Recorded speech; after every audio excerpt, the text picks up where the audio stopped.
The power of the sea exists within me. Its pulse won't stop and fills every drop.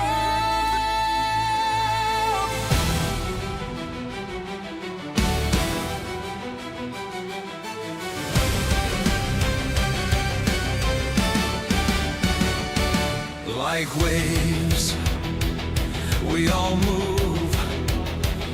Here and there a crash, occasionally calm, and then in a flash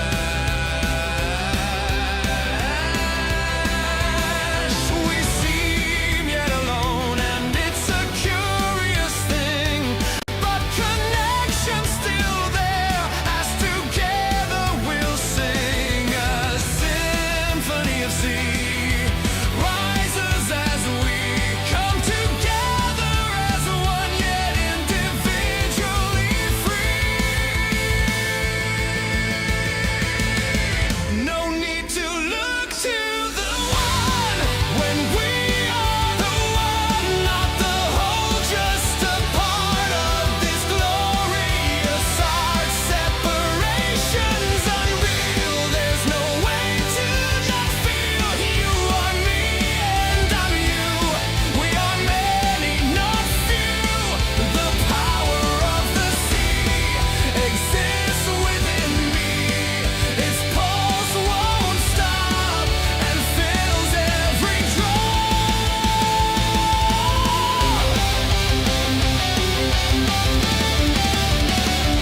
Why should I worry about storms or a flurry when I'm the very hands that built up the lands? Don't call me a story, I'm the infinite glory, and as real as it seems, these are merely my dreams.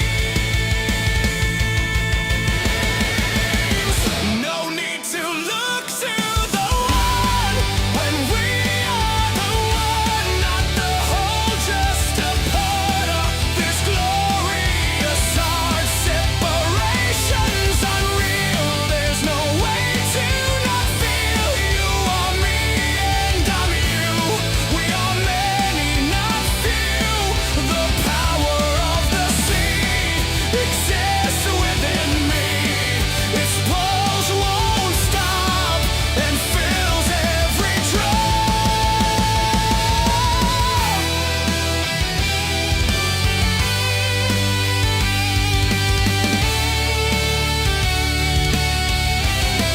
It's time to stop wanting, move well beyond hope, no longer just believing, now I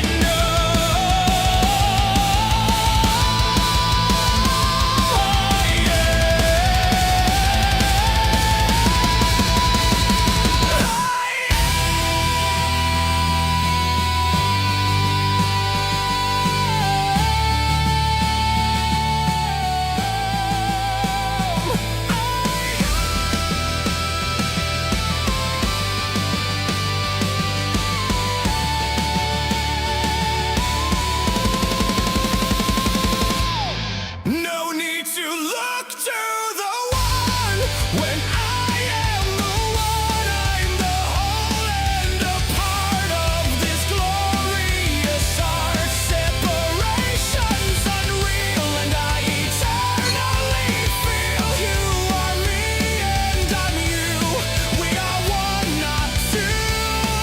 The power of the sea is in and is me.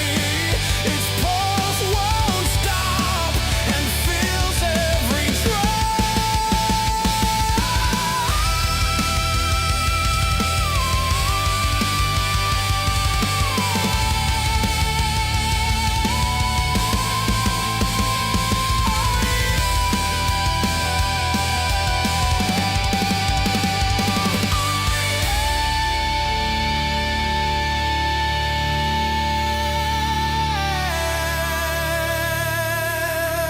I am indeed.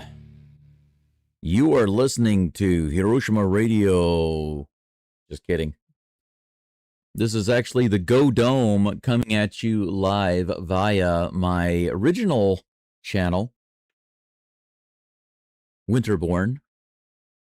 Originally, the channel just had my name, and over time I decided to change it. But the reason that we're on here today is because I have to wait about a week, I believe, for my channel, my Go Dome channel, to get over the attack by the NBA. I think that those of you who have been following my channel, who are subscribers to my Go Dome channel, you probably already know what's going on. But just to tell you briefly, my first Houston Rockets live stream game, basically, they came out full force. They didn't just claim some sections. They claimed the whole video, 100% of the whole video. They said that the entire video was theirs. They claimed that I was streaming the whole game. YouTube just agreed with them, didn't give me any chance to rebut that. They just assumed that they were correct. So they've given all the power to the big company. If they have a legit claim, I understand that. If they say, hey, you used a clip too long here or too long there, you got to take that out. I understand that.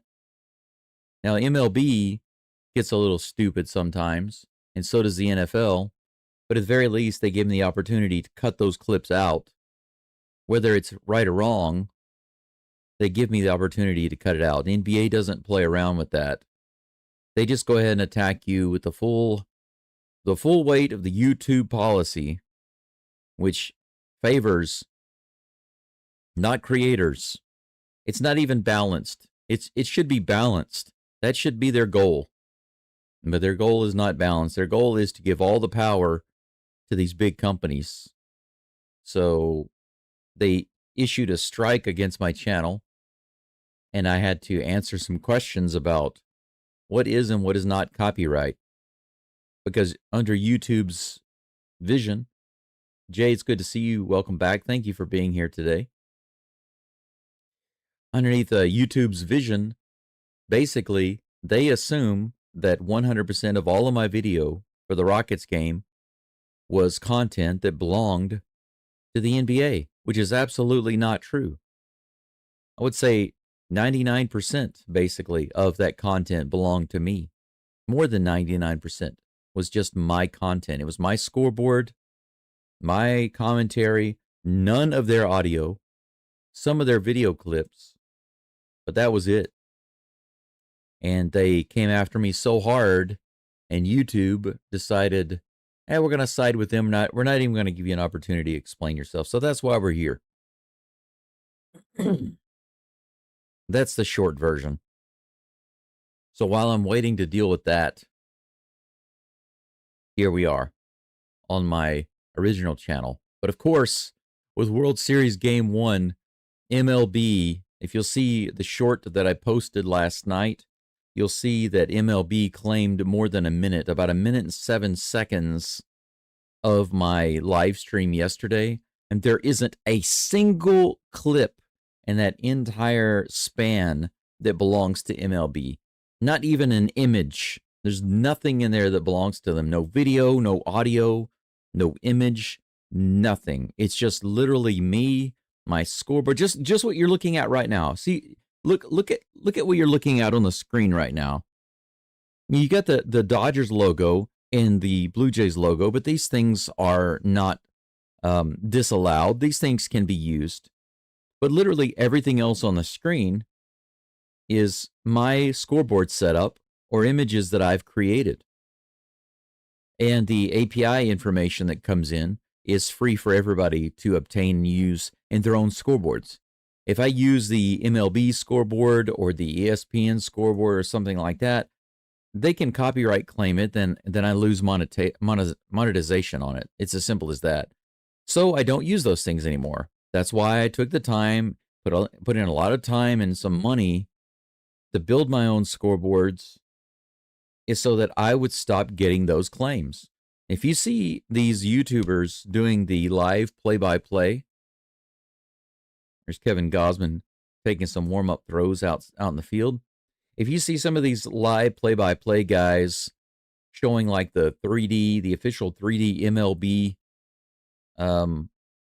representation of the game, or ESPN's scoreboard, and some of these things, these are copyrighted things.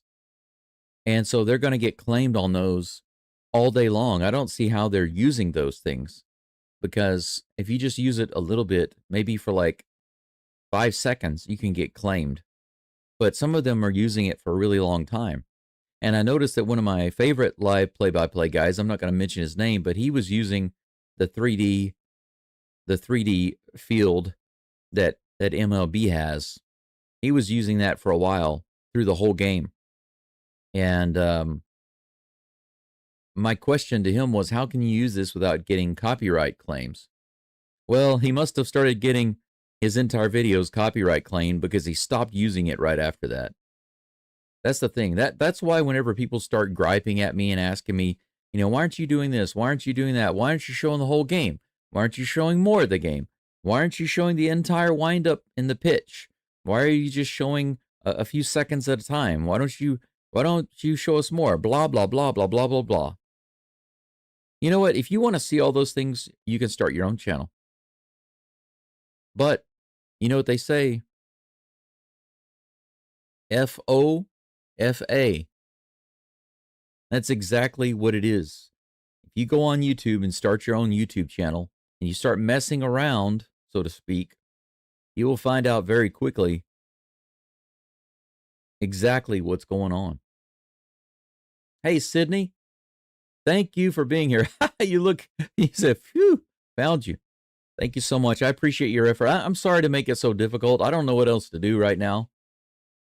It's so stupid. It seems like, MLB is being jerky right now with the claim on yesterday's content. Over a minute of content that has absolutely none of their content on it. I disputed it. And then NBA, giving me a strike, and YouTube just accepting it. No opportunity to explain it all. This is the only backup option I have. Now, I do have another channel that is monetized. It has almost 3,000 subscribers, but the problem is that channel, unlike this channel never really developed a main niche or focus. It was just my personal channel. But my other channel, with about 3,000 subscribers, it's about my old Japanese house, my life in Japan, and those related issues. I don't want to be disturbing my audience there with live sports play-by-plays. You know what I'm saying? So this was my best option because this was my next biggest channel. And of course, like I said, it doesn't really have a focus. So showing the play-by-play here or doing the play-by-play here is the best fit. But I do apologize if it was a little difficult for you to get here.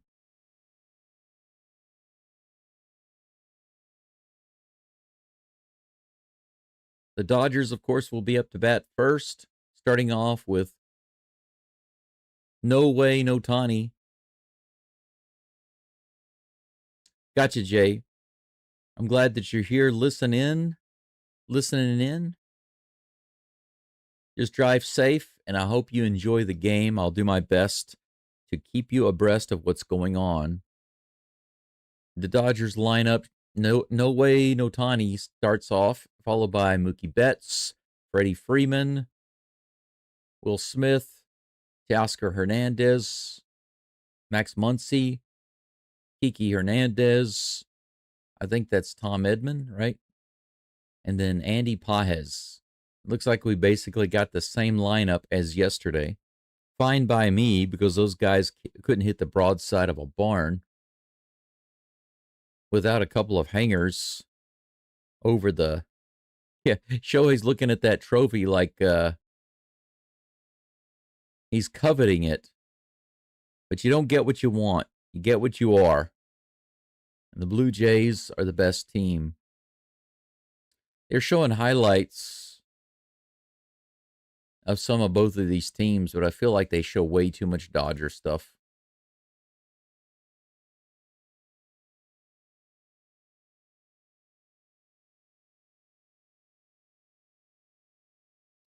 They're assuming it says 2 teams, 2 cities, 7 nights of play. 7 nights? Do you think so? I don't think so. I think the Blue Jays are going to take it in 4. The Dodgers are going to go down. We are at the Rogers Center for game 2. Oh, they're flying a drone through all the way out onto the field. That's interesting. If somebody knew that they were going to do that, they could have trailered their own drone after that one and probably gotten it through. Sydney says, messed up and missed game 1, but found a full video of Jay's 6th inning. Joy, oh joy. That's great. Yeah, they got the full 6th inning posted. Yeah, grand slam by Barger, and then the 2-run homer by Captain Kirk. That's right. And on this channel, by the way, Sydney, if you want to see my call of that inning, you can go back and look at it. It's still posted on this channel.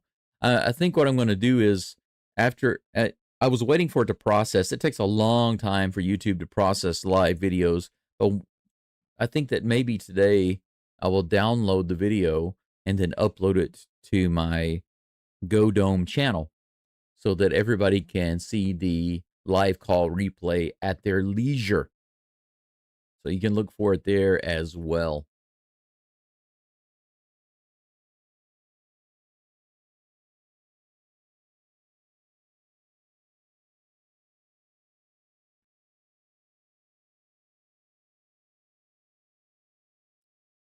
I'm hopeful that the Dodgers will score less than 4 today, and the Blue Jays will score 7. So I'm going to say 7-3 or 7-2. But the Blue Jays may surprise me and run up the score again. We'll see. Blue Jays have Springer, Lucas, Guerrero, Kirk, Varsho, Clement, Barger, Kiner Falefa, and Jimenez in the game today. So they only have one change to the starting lineup. That is Falefa. I don't think he was the starter yesterday. No way, no Tani comes to the plate. We're getting ready for the first pitch.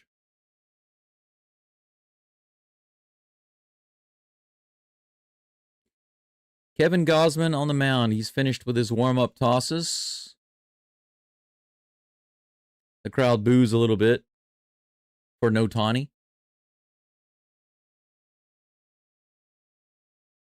Gausman kicks the dirt on the mound. He's getting ready for the first pitch here. Game 2 of the World Series. Here we go. Blue Jays up 1-0. Here's the first toss. Right in the bottom of the zone. Strike 1. Lower outside corner. Ohtani takes it. He's batting .222 in the offseason. If you take away his long ball, his contribution at the plate is nothing, basically. There comes 0-1 pitch. Right in there, 95 miles an hour. He calls timeout.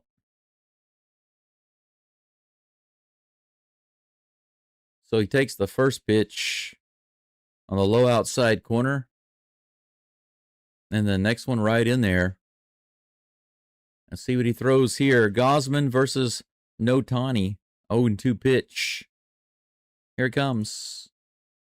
He fouls that one off on the left side, or is it going to be fair? It's in the corner. All the way out to the warning track in the corner, but caught for out number 1. Drove it pretty deep, but didn't get all of it. Couldn't get around in time to get enough beef on it. Nathan Lucas puts it away. Yeah, Boba Shett was in at second base yesterday, but Falefa replaced him today. So Boba Shett is not in the game right now. I guess they will hold him out for later on. Mookie Betts at the plate takes the first pitch a little low. That was close. Low and outside for ball 1.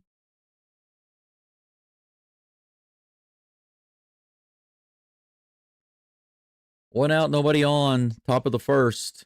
1-0 is the count to Betts. 94 at the bottom of the zone. Strike 1. 1-1. That first pitch was good, too. It was right on that lower outside corner. Just could have been called either way. 1-1 is the count right now. Here comes the toss. Woo, that one didn't miss. Slider, lower outside corner. Strike 2. That's 4 strikes taken of the first 2 batters. Mookie Betts is complaining about that, shaking his head to the umpire, and then he looks at the dugout like, Coach, what do we do? That one misses the outside edge. 2 balls and 2 strikes. Mookie Betts. He doesn't just do that. Mookie also cheats. Here comes a 2-2. He hits that one out into right field. Another opposite field hit. This time to right field, and Barger puts it away for out number 2. That's funny. Ohtani gets 2 strikes. Opposite field fly out. Betts gets 2 strikes. Opposite field fly out. Freddie Freeman, 214 batting average for the postseason and a 707 OPS. 1 homer, 1 RBI only. So his only RBI is his solo homer. Other than that, he hasn't contributed much to the Dodgers postseason. Here's the first pitch. Low and outside, ball 1.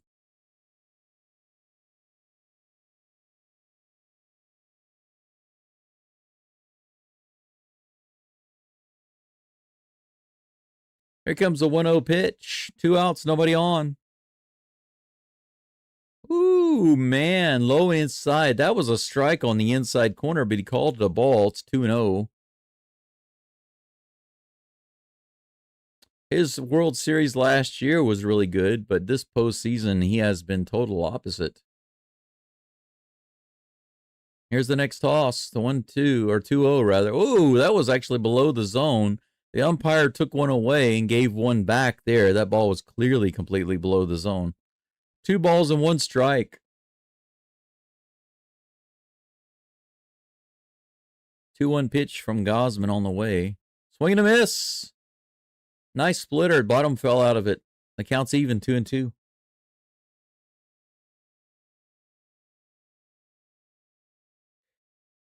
It's interesting to see my channel here at almost 500 subscribers. It's never been up to 500. Another foul off on the opposite side, but this one goes foul, actually, into the crowd. The count remains 2-2 to Mr. Freeman. 2 balls and 2 strikes. 2 outs. Another one out into left field, opposite field, but it goes into the crowd. Count remains 2-2.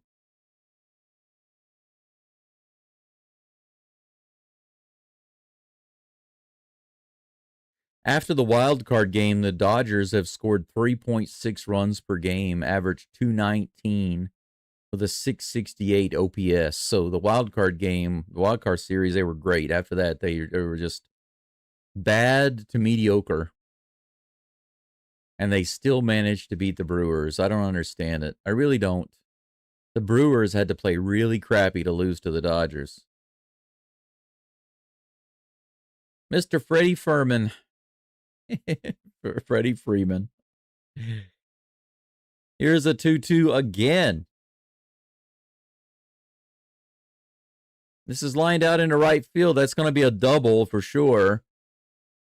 Freeman is running around a second. A 2-out double on a 2-2 pitch. The crowd boos. Yeah, that was a sinker. Was not a bad sinker. But could have gone down a little lower. I think it was a couple of inches below his knees. He was able to go down and get it and hit it out into right field. He was able to pull it. Not a bad pitch, but not a great one. Ma in Japanese just means so-so. This first pitch to Will Smith is fouled off into the crowd for strike one.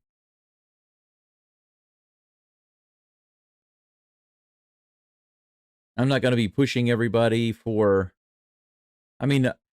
definitely liking and subscribing helps to get more people in here. So for that reason, it'd be nice for you to like the live stream.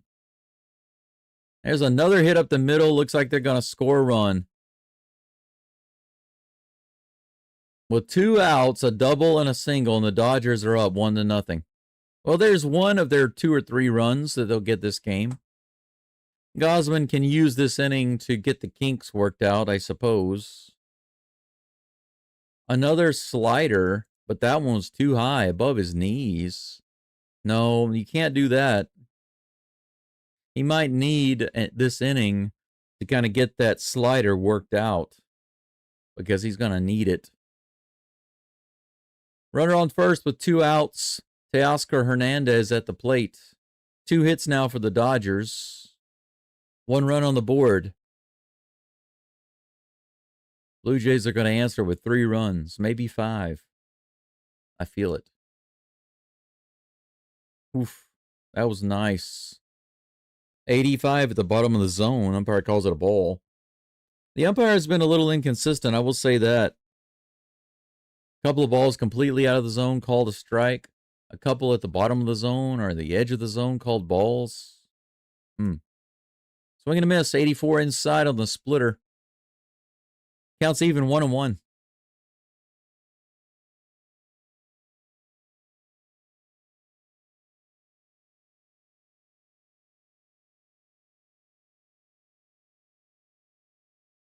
One ball, 1 strike, 2 outs, runner on first.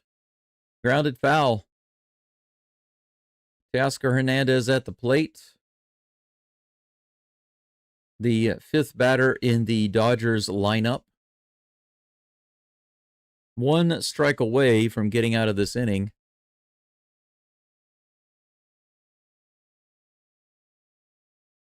Gauze in effect. Here's the 1-2. Swing and a miss in the dirt. Got him. Strikeout for Gausman. Gave up a 2-out double and a 2-out single. That's how quickly things can go south on you. You get the first 2 batters, and then double single, it's 1-0, just like that. But he comes right back and gets the strikeout. Now it's time for the Blue Jays to light up Yoshinobu Yamamoto. Yamamoto-san, pitching 1.83 ERA this postseason. But he's about to get blown up. George Springer comes to the plate first as the DH, followed by Nathan Lucas and Vladimir Guerrero Jr. Sydney says, I noticed dugout tic-tac is gone from baseball. Did the coaches talk on radios instead? You know, it's possible, Sydney, it's possible that they're all using pitch comms, because I don't know if you knew this or not, but the pitch comms are used by multiple people. It's not just the catcher and the pitcher. A couple of infielders have the pitch comm. It's possible that the coaches have the pitch comm. So a lot of people know what pitch is coming. I think it's also possible for them to use a similar system to communicate on the field. It's possible. I don't know. I can only speculate. So I've never really thought about it. I'd have to look into it. But like you, probably I can speculate and guess, but that's about it. That's about the best I can do. Speaking of the best I can do right now is pour some more hot water in my coffee filter and get myself a second cup of coffee.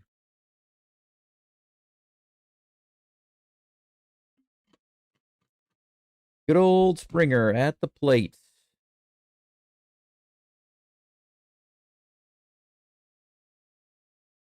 How about a leadoff Springer dinger to tie it up? Yamamoto finished up with his warm-ups.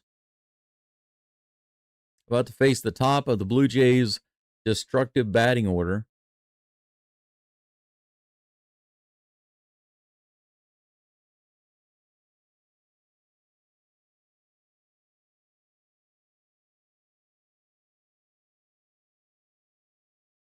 Two and one in his 3 starts with the Dodgers during the postseason. Here's the first pitch to Springer. Swing and a miss on that splitter inside.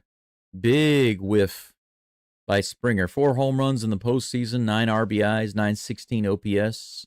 He has brought his batting average up a little bit. He was batting below 200. Now it's 255.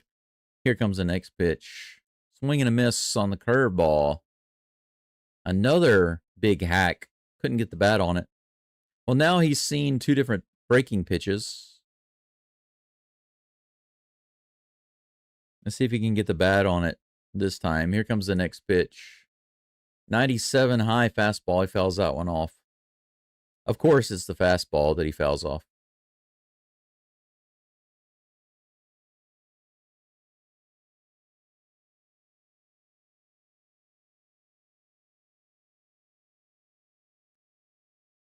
Splitter is fouled off by Springer.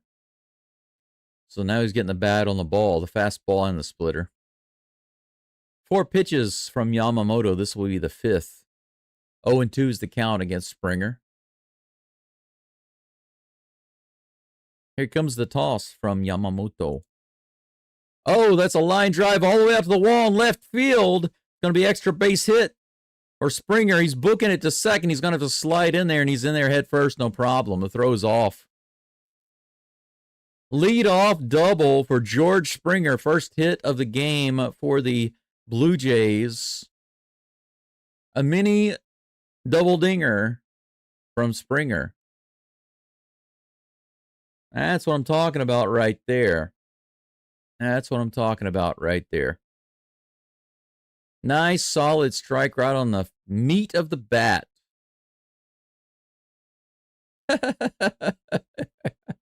She's dishing out the hate over there. She's like, that's right, you take that, sucker. Nathan Lucas at the plate. He hits this one out into center field. It's going to drop. It's a single. Springer moves over to third easily. The very first pitch. This is what the Blue Jays do. They just come up like a freaking train, man. You let that engine through the gates, and the cars just keep coming and coming and coming and coming. Tell you, Yamamoto, I said yesterday, I think that at most, Yamamoto will not get to the 5th. He might even be pulled out by the 3rd. Let's blow him up in the first inning. Yosh! Gambarimashou! This is Japanese for let's do our best. Vladdy comes to the plate. Vladimir Guerrero Jr. with runners on the corners, no outs. Give it a blast. Here's the toss from Yamamoto. A little low and inside, ball 1. Sydney says, finally can throw out my Lucas grocery bag. Luke's grocery bag. Here comes the 1-0 pitch. Another low and inside, 97 miles an hour. Yamamoto a little shaken up now. Not able to get it where he wants it. Guerrero batting a freaking 447 in the postseason. That's absolutely bonkers with a 1.4 OPS. He's the king right now of the postseason. Here's the toss. 93 at the bottom of the zone on the splitter. Swing and a miss. He took a hack at it.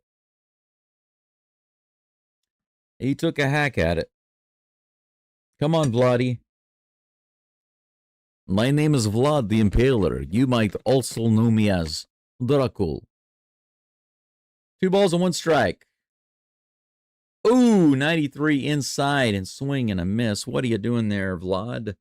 Prince Vlad. Please, come in. Don't worry, I won't bite. Ha ha ha. Maybe just a nibble. 2 balls, 2 strikes. Runners on the corners. Come on, Prince Vlad. You become the king today, baby.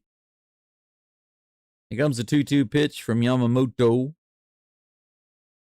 Grounds that one down the third baseline, foul.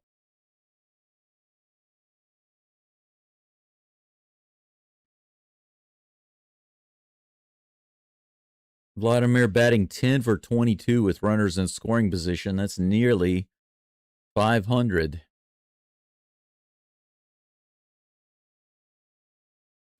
No outs. A double and a single. Runners on the corners. Here's the 2-2 pitch to Guerrero. Fouls it off again. Just like Springer, he started off hacking. Then started putting the bat on the ball. We could be in for a really big hit. So far, all the Blue Jays are showing the ability to hit that ball. And if they can do it, you know Guerrero can. Here's another 2-2 pitch. Oh, we got him. He pulled out on the curveball. Swing and a miss. Strike 3.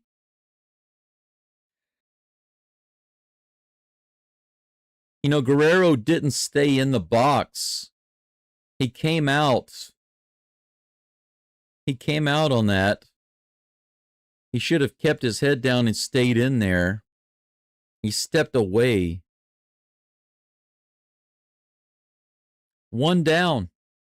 Captain Kirk comes to the plate with runners on the wings. Some runners on the wings.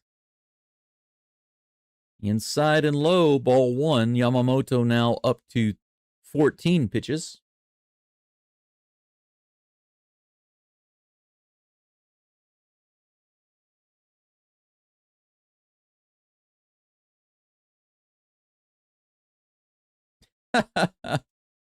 Outside, way outside, ball 2. 2-0 to Kirk. Jay says, Seattle fans cried soy tears. Yes, they did in Seattle. Do Dodgers fans cry silicone tears or Botox tears? I think they sweat silicone and cry Botox tears. Something like that. A little below the zone, fouled off by Kirk. 2 balls and 1 strike. Someone says, as a sign says, I love Kirky. Kirky?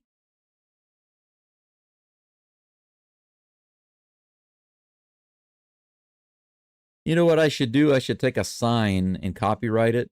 I should take a sign to one of these games and hold it up, and whenever they show me on screen later on, I can do a copyright strike against MLB Network. That's what I should do. Just because that 2 or 3 seconds that they show my sign on the screen. Here comes the 2-1 pitch to Kirk. Come on, Kirk. Opposite field line drive caught by Freeman. Almost through. 2 down. Come on now.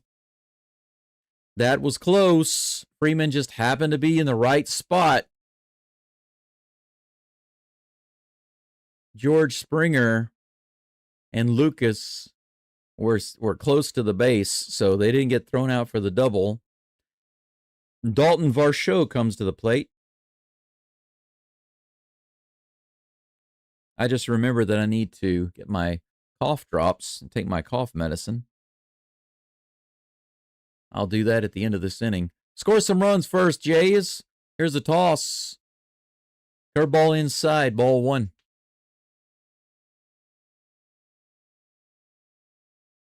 I think, Jay, basically whenever they're nervous about the game, they start sweating. They start sweating silicone. And when they lose, that's when they cry the Botox tears. Too far inside, 98 miles an hour, ball 2. Yamamoto has started several batters off like this, 2-0, but they need to not swing at the third pitch out of the zone because they've done that a couple of times. If it's not in the zone, don't swing at it, Varsho. Just hold back. In the dirt, good job. He doesn't swing. See, that's the same thing Yamamoto basically did with the other batters. He threw three straight pitches that were not in the strike zone, and that third pitch they swung at, but Varsho held back. It's 3-0. Ernie Clement on deck. Here's the pitch, the 3-0 to Varsho. A little low. Oh, are you kidding me? That was called a strike. Clearly below the zone. 3-1 now.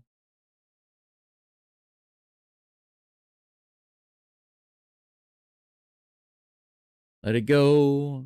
Dalton Varsho. Here's a pitch. Fouls it back. 97 right in the top of the zone. 3-2.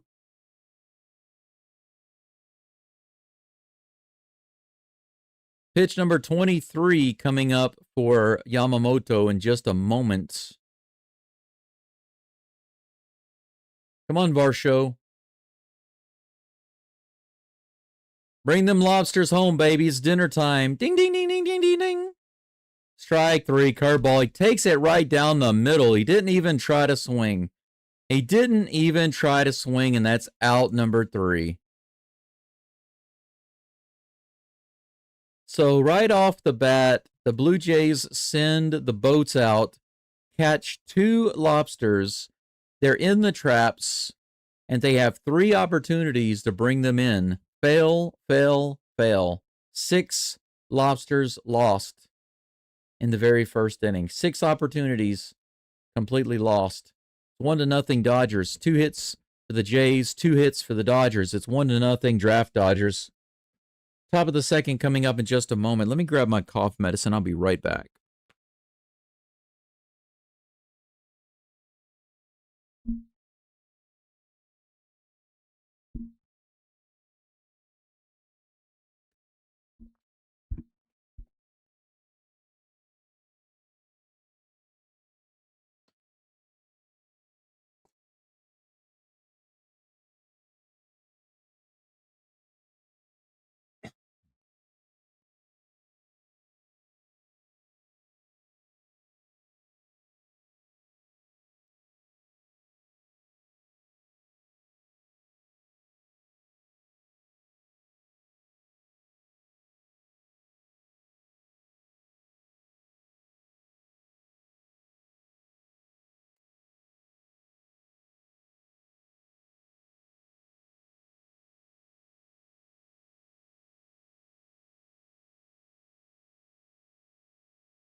All right. I think that this new cough medicine I got is pretty strong. It seemed to help out. I've only taken it twice. I took it yesterday after lunch, and then again late last night before I went to bed. It is 9:30 in the morning here in Japan, and I just took some more. You take 3 big tablets 3 times a day for 2 days, basically. I sure hope it knocks it out.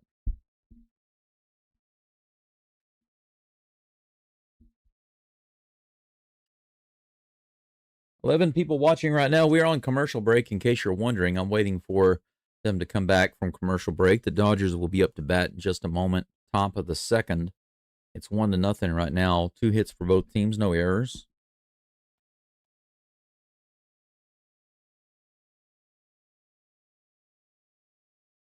Gosman back on the mound. He's facing. Who's the chunk at the plate? That would be Max Muncy. First pitch is in there for strike 1. I do apologize if my voice seems a little strange with the medicated cough drops in my mouth, but it is what it is. Here comes the 0-1 pitch. Hit high in the air, playable, and shallow left field. Lucas is going to take it. Out number 1. Enrique Hernandez, otherwise known as Kiki's Delivery Service, comes to the plate in just a moment. We got a baker's dozen listening in right now. Thanks for being here. I do appreciate you joining. Please forgive me for limiting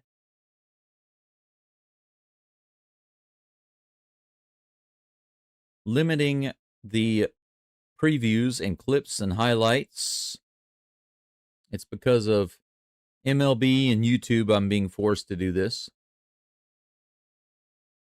Strike one to Hernandez. I'll be showing some of the pitches and definitely highlights. Here's the toss.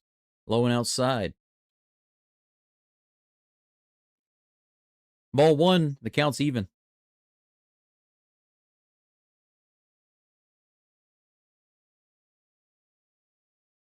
One down, one ball, one strike. Nobody on. Top of the second. Here's the toss. Another one in the dirt. Did he swing? They say he did not. 2 balls and 1 strike. Do leave a like on the live stream if you don't mind. My regular channel, my regular sports stream channel right now was attacked by the NBA. After just one live stream. Here's the 2-1 pitch. Up and inside, swing and a miss. Strike 2, and that count is even. I was forced to come to my backup channel just to do today's live stream. But you know what? I don't get any ad revenue. No real benefit from doing the game here, except to be there for some of my subscribers that like my play-by-play. If you feel so led, you can leave a donation in my PayPal. Link is below the video. Here's the toss. Hit high in the air. Looks like it's going to be playable in the infield, and it is. Who's under it? Falafel. Falefa. Puts it away.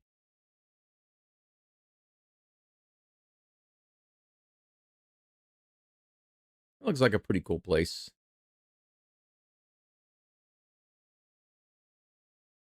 Two down. Tommy Edman due up at the plate. He steps into the box. Looks like Gosman has played for like 5 different teams.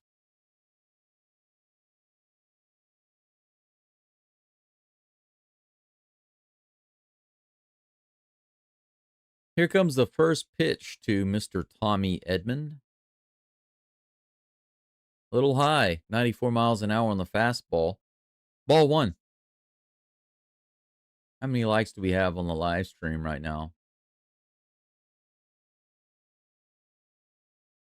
Let's see. 6. That's not too bad considering. Outside. 2 balls and no strikes, 2 outs, nobody on. 30 pitches now for Gosman.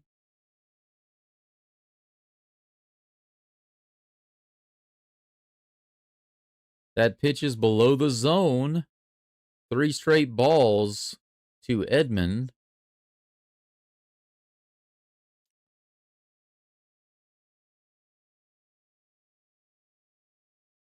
Come on, man. Got 2 outs. Don't give up a base runner. Right in there. 93 miles an hour, strike 1.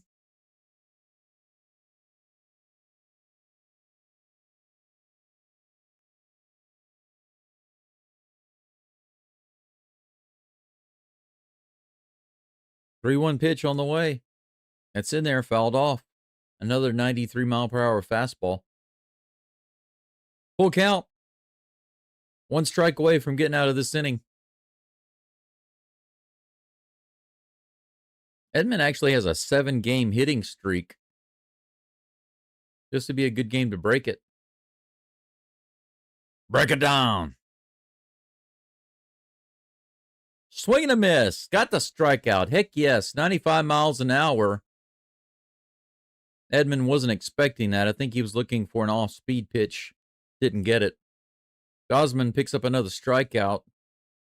Gets out of the inning. A 1-2-3. Nice second inning for Gosman.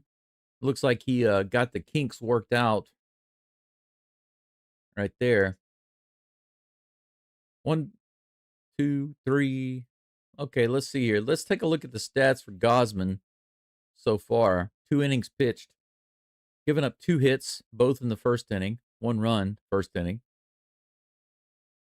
No walks. 2 strikeouts. Yamamoto hasn't given up a run yet in 1 inning, but he gave up 2 hits, had 2 runners on with no outs early on. Managed to log a couple of strikeouts and a line out to get out of the inning. Got really lucky, but I don't think that luck's going to last.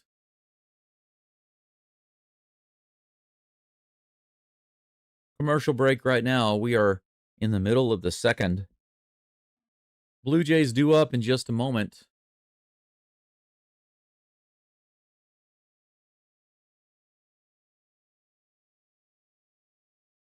Clement, Barger, and Falefa.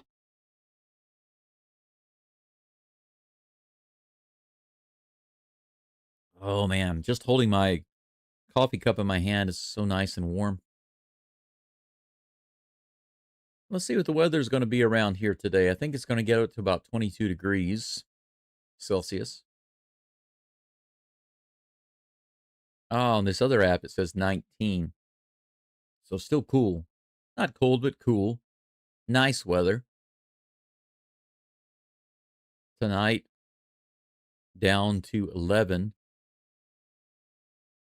Overnight, as low as 7 degrees. And then Tuesday, the low is 4 degrees Celsius. Wednesday is 5, and then Thursday is 10. But I don't see a low any higher than 11 degrees for the rest of the week. The high for the rest of the week is 19 degrees, and that is today. After today, the temperature is supposed to go back down. Chilly Willy. And those temperatures I'm giving you are Celsius. Still cold, though. In the 40s and 50s. This week here around my house. We are back.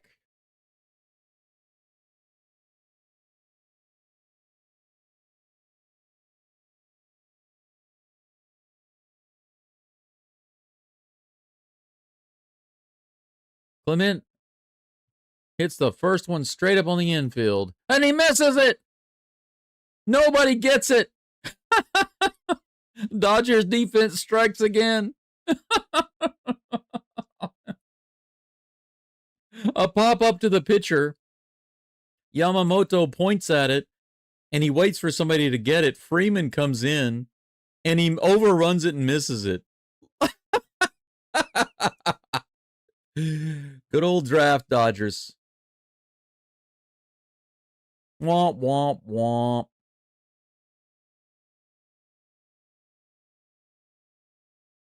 Barger at the plate with a runner on first, no outs.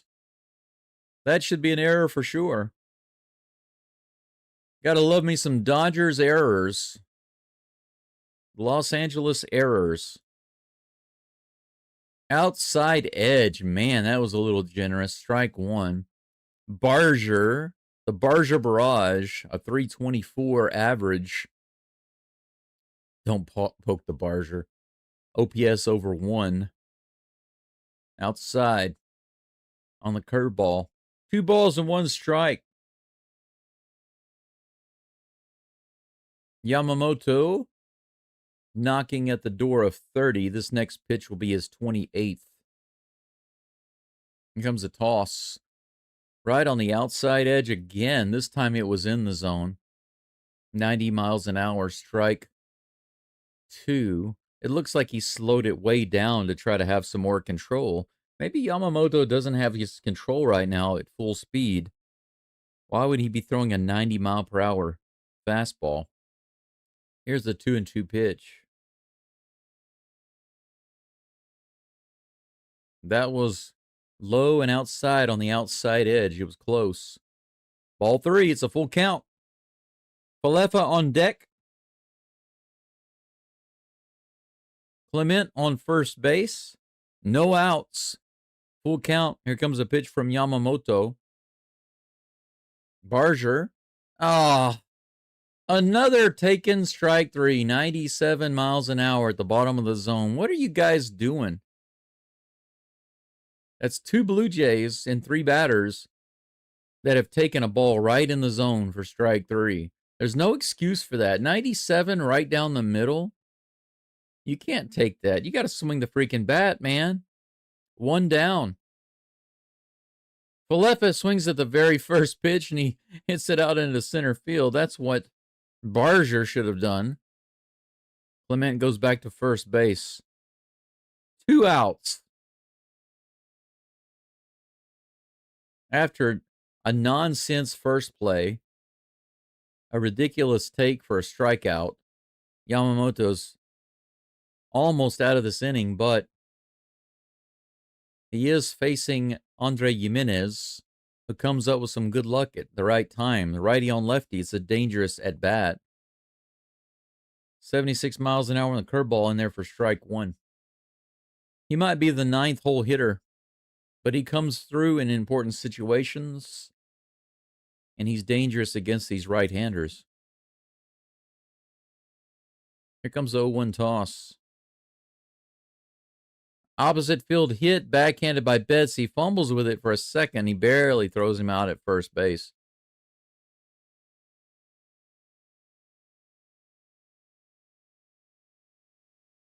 Betts seems to always have problems getting that ball out of his glove. He fumbles with it for a moment.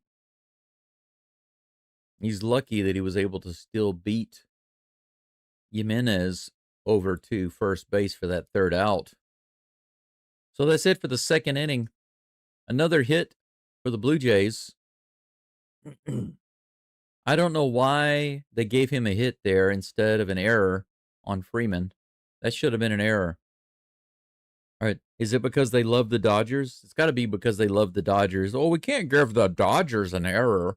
I mean, I know that they actually committed an error, but we can't give an error to the Dodgers because that would be against our ethics. The MLB code is to never make the Dodgers look bad. We got to make them look as great as possible so we can make the maximum money.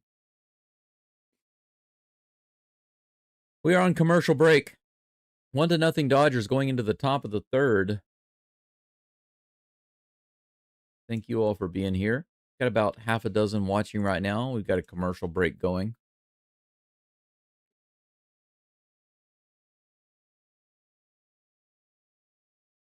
I like how this machine that's painting the lines on the field. It's spraying the lines on the field. It has these guides that are supposed to protect the paint from going to the left and to the right. But the inside of both wheels, the insides of both wheels are white. So I think those protectors don't work very well. Let's see here. Sydney says, got to work him harder than farm the dodgy bullpen. Yeah, that's right. I mean, the first inning, they started off really well, and then they just shut down. They shut themselves down. And then in the 2nd inning, they got a boneheaded defensive play. So they got a guy on base. But then, of course, after that, they shut down again. Taking strikes for strike 3 in the zone. That's happened twice. Can't have that. Not at all. Can't have that ever. Andy Pajes is due up, followed by Shohei, No Tani, No Way, No Tani, and then Mookie bets and cheats and gambles and does all of that. Mookie does everything. Drinks, smokes, does drugs. Here's the first pitch. High, ball 1 to Pajes. Wow. Batting at just .077, 3 for 33 in the postseason. Wow. 94 miles an hour right in there for strike 1. 1-1 is the count. They talked about Andy Pajes could be fighting for his position in this game. I'm surprised he's still in. Here comes a 1-1 pitch. Grounded straight to the second baseman. Falefa fires it over to Guerrero Jr. Out number 1. Nobody on, 1 out. And of course, they are showing more. Shohei Ohtani is the most amazing thing since sliced bread.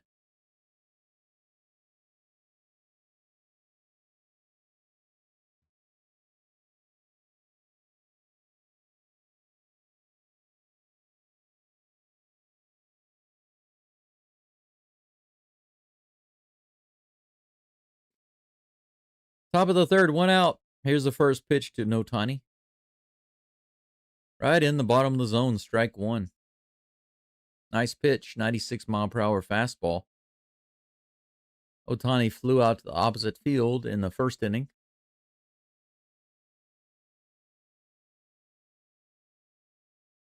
Here comes the 0-1 toss. In the dirt, 1-1.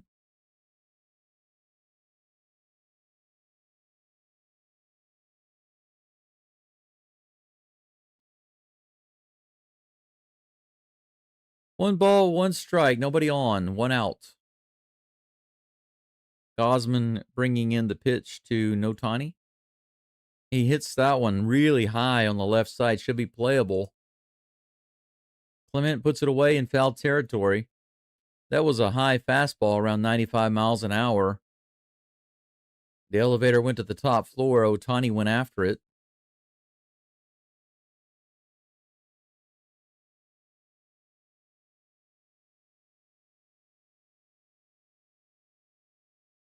"19 strikeouts this postseason.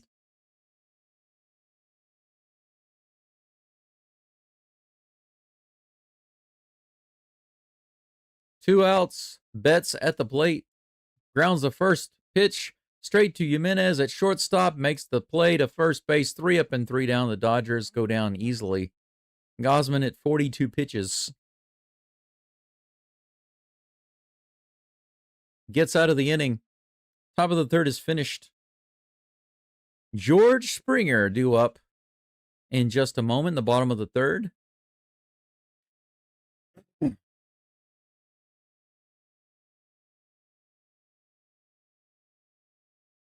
Followed by Nathan Lucas and Vladimir Guerrero Jr.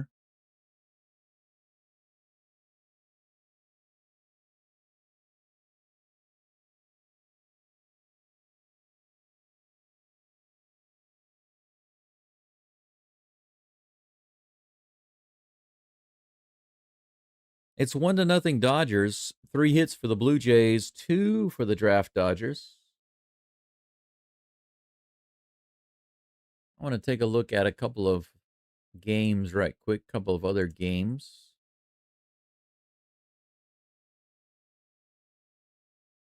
I want to check out the LSU Tiger Texas A&M game.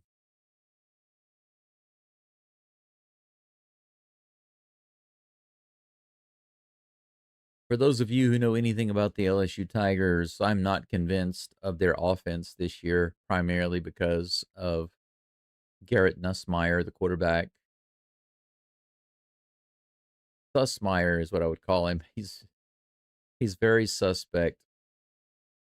LSU has a good, solid defense.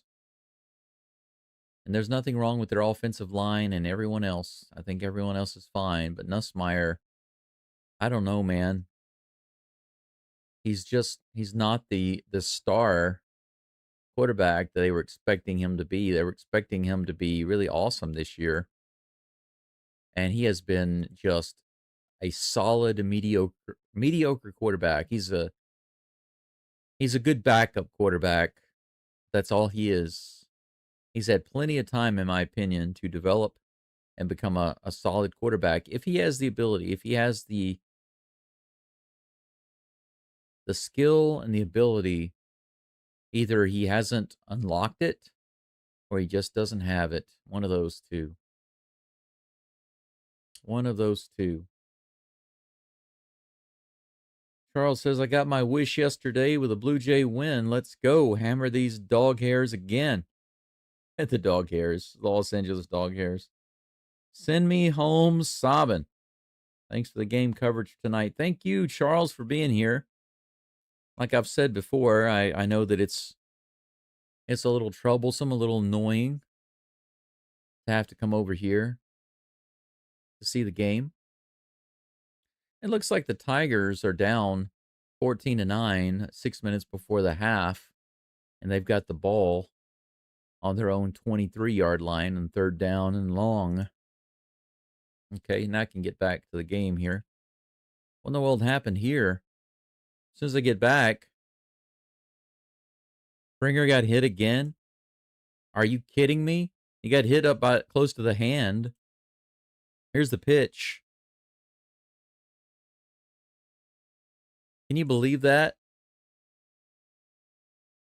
Right close to the wrist on the forearm, or the back of the upper arm. Yamamoto just hit Springer. Springer's like, again? Are you kidding me? So off the knee from the Mariners and now off the wrist from the Dodgers. Leadoff runner on first base. Come on, Blue Jays, make them pay for that crap. Nathan Lucas at the plate. 1 for 1 today with a hit. Below the zone, but called a strike. A little low, my friend, below the knees there.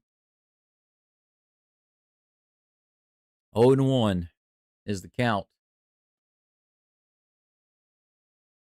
Here comes the 0-1 pitch. 96.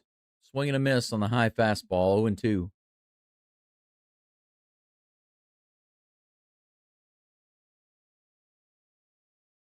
If I'm not mistaken, the Rockets have a game going right now as well. I need to check in on that when I have the opportunity. Here's the 0-2 pitch to Lucas. He fouls that one off. 96 above the zone.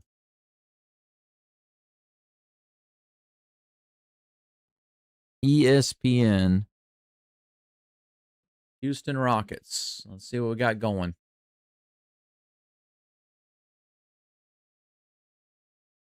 Oh, that game is not for 2 more days. I'm sorry. I got it wrong. Check swing. Did he go? They say he did not. 1 ball, 2 strikes to Lucas. But by the way, Charles, it is my pleasure to do the live stream. Like I said earlier, I don't know if you were here or not, but I don't get advertising revenue. I don't have the ability to accept super chats here right now. The only way I can get any kind of money is through PayPal donations or buy me a coffee or Patreon. So I'm just doing this to keep up with my subscribers that really want to hear my live stream play-by-play. So I'm happy to do it for you. Here's a 1-2. 97, swing and a miss. He couldn't get the bat on that one.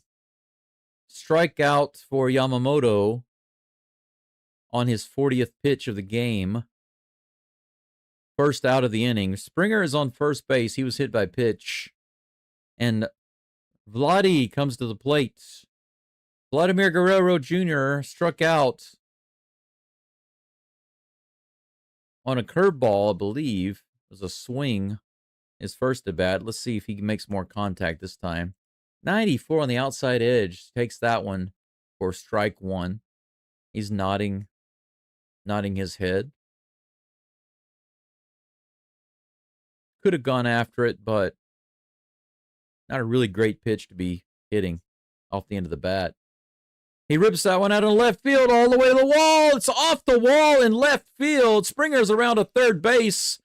Guerrero hits the ball too hard. He can't get to second base. He stops at first. Once again, runners on the wings. Can you believe it? Alejandro Kirk comes to the plate. There's Runners on the wings. Some runners on the wings. Man, he ripped that one almost a homer. Yamamoto's ticked off about that. One down. 4 hits now for the Blue Jays. Something going on the field. I don't know what's going on. Yamamoto was pointing.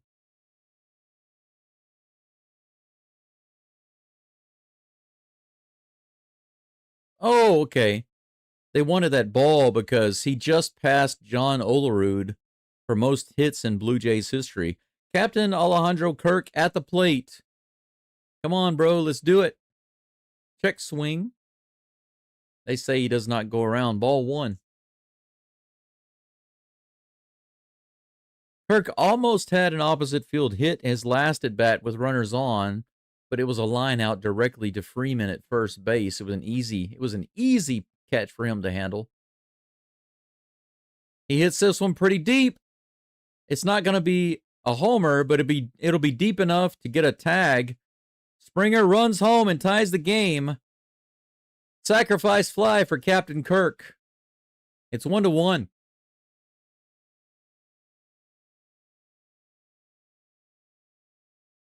The Blue Jays finally drive in a run. One lobster brought home for dinner. It's 1-1 here in the bottom of the 3rd. The Blue Jays answer. Runner on first with 2 outs. Dalton Varsho comes to the plate. How about a big hit here? Because the Blue Jays don't just get hits, they get homers. Up and inside. Ball 1. A dozen people listening in and watching right now. Thanks for being here. Do leave a like on the live stream if you don't mind. It looks like this is going to end for the Blue Jays right here. Here comes the toss. Bouncer to first. Easy play for Freeman. He just steps on the base. But the Blue Jays managed to tie it up finally. No errors for either team, even though the Dodgers really did commit an error earlier in the game. In the 2nd inning, there was a fly ball to the pitcher. Yamamoto didn't take it. Freeman came in to try to take it, overran it, bounced off of his glove. He missed it. I don't know why they didn't give him an error. They counted as a hit for the Blue Jays. So as it stands, no errors for either team. 4 hits for the Blue Jays, 2 for the Dodgers. It's 1-1.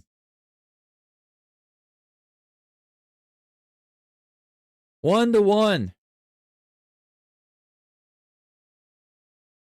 Lost sound reloading. My guess is that's got to be a connection thing on your end. Yeah, because the stream is working. I just checked the stream, it's working. So might be your connection there, Sydney. Let's go check the LSU game right quick. Hey, the Tigers just scored a touchdown. That's nice. They took the lead over Texas A&M. 7-yard rushing touchdown. So the Tigers drove all the way down the field. How about that? They drove all the way down the field and take the lead 15-14 with this extra point. Unless they go for 2. Are they going to go for 2? If they go for 2, they'll be up by 3. Be interesting to see. 3 minutes before halftime. I can't believe that the LSU offense drove all the way down the field from the 20-yard line all the way down to the field and got a touchdown. They decided to just go for 1, and they don't get it. Are you kidding me? They miss it. They miss the extra point. You should have gone for 2. What in the world is wrong? What in the world is wrong with Brian Kelly, the coach of the LSU Tigers? Are you kidding me? Hey, Rusty Gamer. Howdy to you, sir. We got a commercial break going on right now. I was just checking in with the LSU A&M game. It's right before halftime. LSU's up by 1 freaking point after missing an extra point off the the field goal. That was the worst kick I've seen all year. Worst possible kick for an extra point I've seen.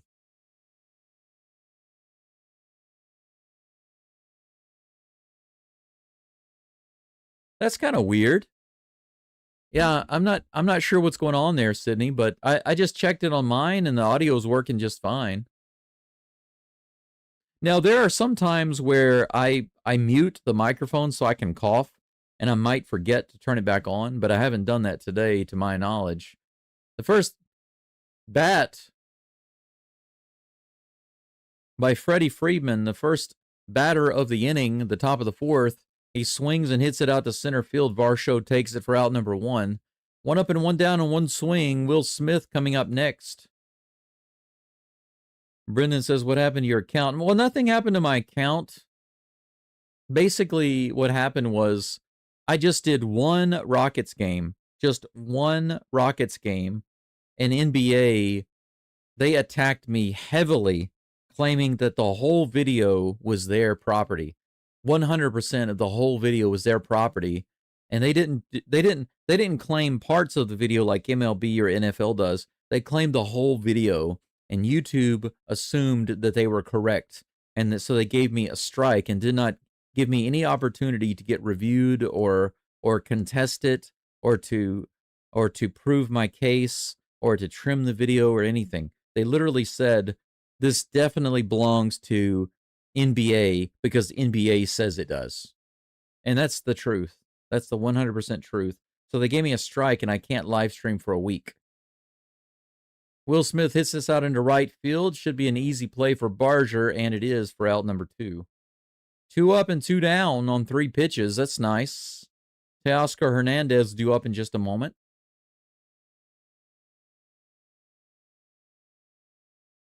Yeah, I will say this, though. Thank you, Sydney. If you ever see me talking and you don't hear any sound, do mention it. Thank you for mentioning it. Because, like I said, sometimes I do mute the microphone so I can cough. But whenever I unmute it, I miss the mute button. But right now, my levels are working. So it's getting the audio. Strike 1 delivered to Teoscar Hernandez.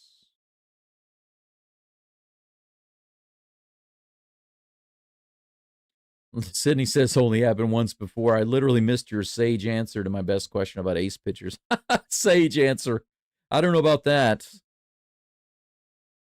Maybe sage. Maybe it was just sage incense or something. 0-2 with 2 outs, nobody on. Here's the pitch from Gausman. It looks like it's going to be a strikeout, baby. Here comes the toss. Strike him out. Way out. Strike 3. 86 miles an hour on the lower outside corner. And 3 up and 3 down again for Gausman. After that rough first inning, Gausman has settled in. Second, third, and fourth, no problems. No more hits for the Dodgers in 3 straight innings. 9 straight draft Dodgers retired. 2 hits for those dirty dogs, and 4 hits for the Blue Jays. It's 1-1 going into the bottom of the 4th. Hey, Cruz Convo.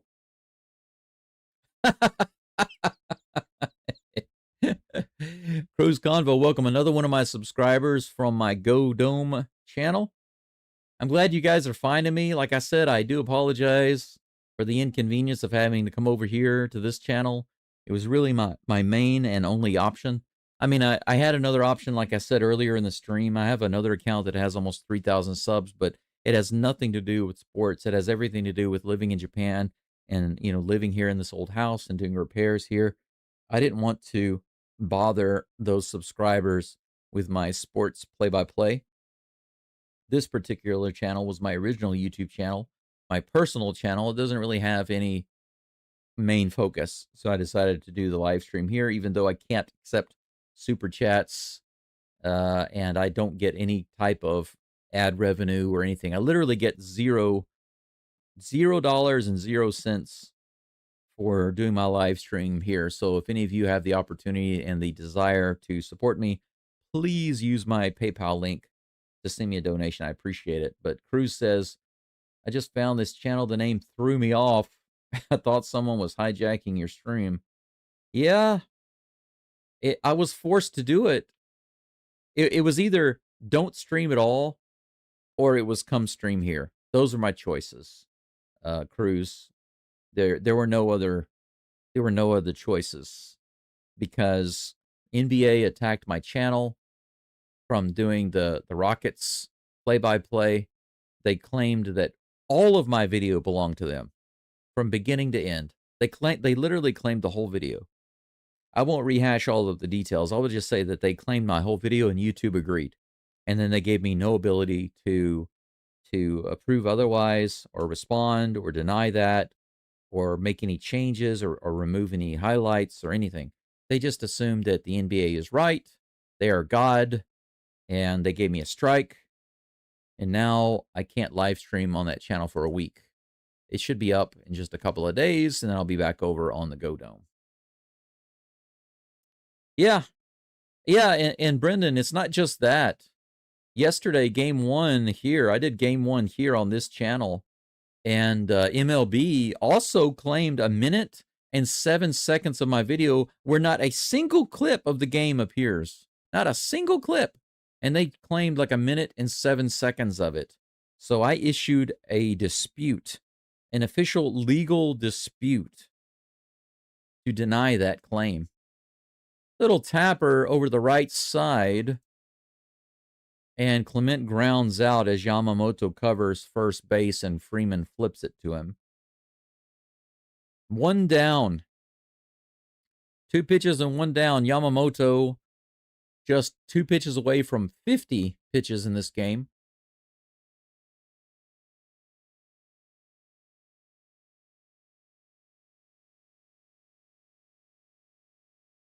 Addison Barger at the plate with nobody on and 1 out. No, I'm going to do the Rockets games, Brendan. I'm still going to do the Rockets games. Just not going to be able to do the live play-by-play clips because NBA is so ham-fisted. Barger hits this one pretty deep to center field, but it's going to be contained right before the warning track by Hernandez, and that's out number 2. Barger doesn't get the center field home run this time, but he hit it pretty hard. 2 up and 2 down. Isaiah Kiner-Falefa comes to the plate with 2 outs and nobody on. The next Rockets game is in 2 days, Brendan. I know that tomorrow there will be a day off for the World Series. That's a 96-mile-per-hour fastball on the outside edge. Strike 1 to Falefa.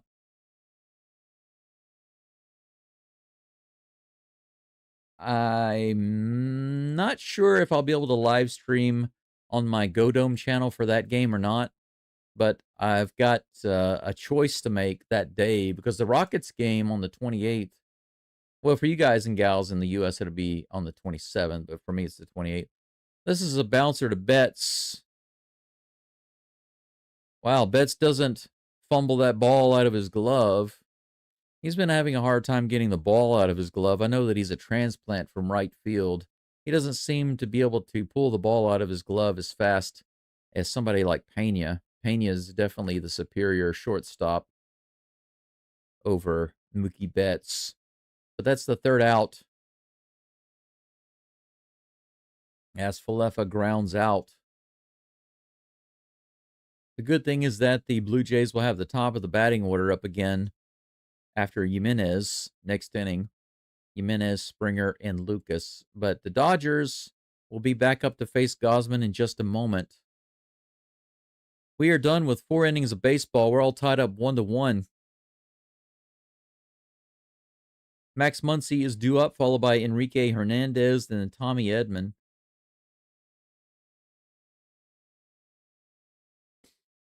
Cruz says, that sucks. Hopefully everything works out for you. I'm watching you from the middle of the ocean. That's awesome.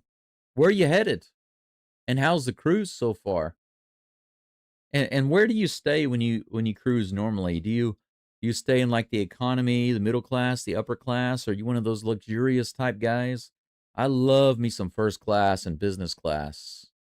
The last time I flew, it was business class, and it was so sweet. I promised myself that I would never fly to the US ever again unless it was first class or business class. That's the only way I will fly such a long distance.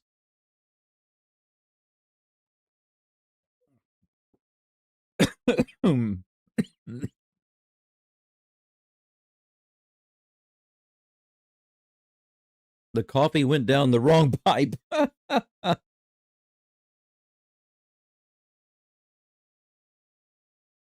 Good grief, man. I already cough enough. I don't need the coffee. Cough-y?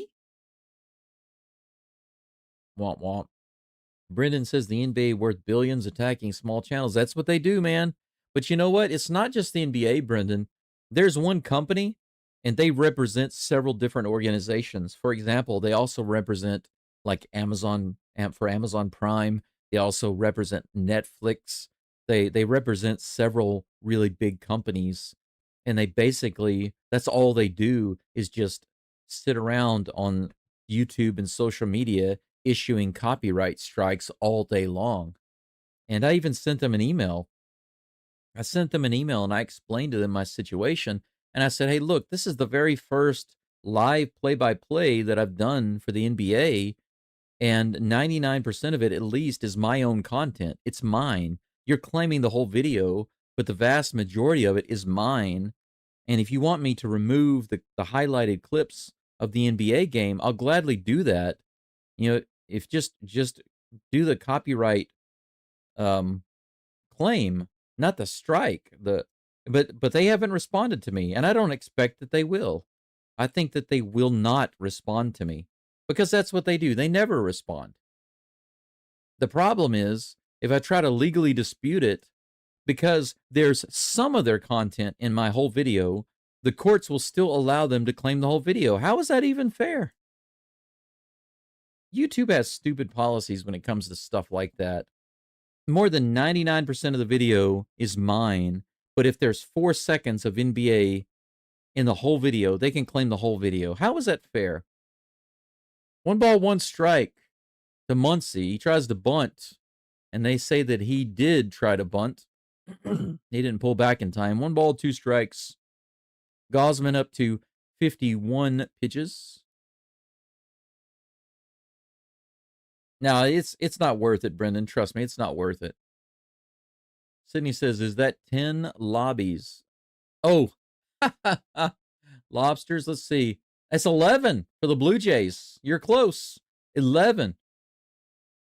Low and inside. You know, the Dodgers only have 1, but that makes sense because after the first inning, that's when they got their lobster was the first inning. But after that, they haven't had any guys on base. 2 balls and 2 strikes, no outs in the top of the 5th. Gosman to Muncy. Swing and a miss. Strikeouts. That's right. Another K for Kevin Gosman. Man, that one dove straight down. Scary. 1 down. Enrique Hernandez.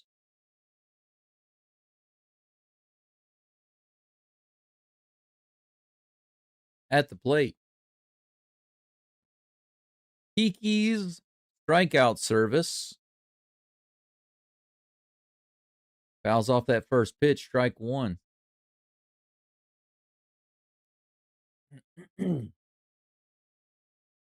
By the way, I do appreciate the well wishes, Cruz. You said, hope everything works out. I think it will. It's nonsense right now between the NBA and yesterday's MLB claiming over a minute of my footage. It was literally 100% my footage. It was during a long commercial break. There was not a single clip at all of any of the game. 0. And MLB claimed a minute and 7 seconds of that. So stupid. So stupid. 0-2 is the count. In the dirt. 1 ball, 2 strikes, 1 out. Enrique Hernandez at the plate. Cruz says, we left Galveston on Wednesday, pulled into Cozumel yesterday. Nice. I still haven't been to Mexico. Today we're in Progreso. Back in Galveston Monday. It sounds like you're progressing rather well. Another strikeout, a swing and a miss. I told you, Kiki strikeout service. Another one, another happy customer, another satisfied customer. Couldn't get it. Man, he was nowhere near that pitch. 2 down. Tommy Edmond at the plate.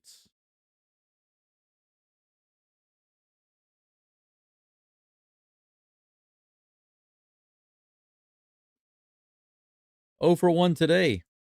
First pitch in the bottom of the zone, strike 1. Brendan says, I bet your channel might have hit all-time viewers for you. Yeah, it was. Yeah, it's really messed up because YouTube had just started opening the doors. That's hit out to right field all the way out to the warning track, but caught by Barger for another out. That's another 3 up and 3 down. That's 4 straight innings. 12 straight batters retired by Gosman. I'll tell you what, if anybody needs a gauze man to stop the bleeding, it's the Dodgers right now because they've not been able to do anything since the first. That's 5 solid innings. 2-hit, 1-run ball for Kevin Gosman. Let's take a look at his stats right quick. Let's see here. Gosman. Where are your stats? There they are. 5 innings pitched, 2 hits, 1 run. No walks, 5 strikeouts. Total pitches, that's what I'm looking for. There they are, I believe. Yes. 59 pitches, 44 in the strike zone. Nice. Yamamoto is up to 52 pitches. The only way that he can stay underneath Gosman's pitch count right now is to throw 6 pitches only in the bottom of the 5th. If he goes over 7, then he will have a higher pitch count at the end of 5 innings than Gosman. More than likely he will. Yamamoto, lucky to only have 1 run on the board. The Blue Jays have gotten so many runners on. But, you know, what I was going to say, Brendan, is the first couple of games of the playoff series, the ALCS, it was very, very modest. Early on in the game, it was between like 5 and 12 viewers. During the middle of the game, it got up to about 30. And at the peak, probably around 55. But then suddenly, in Game 3 and Game 4, it started going up. Game 4 basically blew up and went up to almost 8,000 views. Had hundreds of viewers simultaneously. It was my biggest live stream ever for views and simultaneous viewers. The remaining games in the ALCS continue to be similar. Almost 6,000 views for the next game, and then Game 7 was also around 7,000 views. The World Series was on track to do something similar. But the Rockets live stream, the NBA juggernaut protectionist company, the copyright protectionist company, came down with a ham fist and shut me down.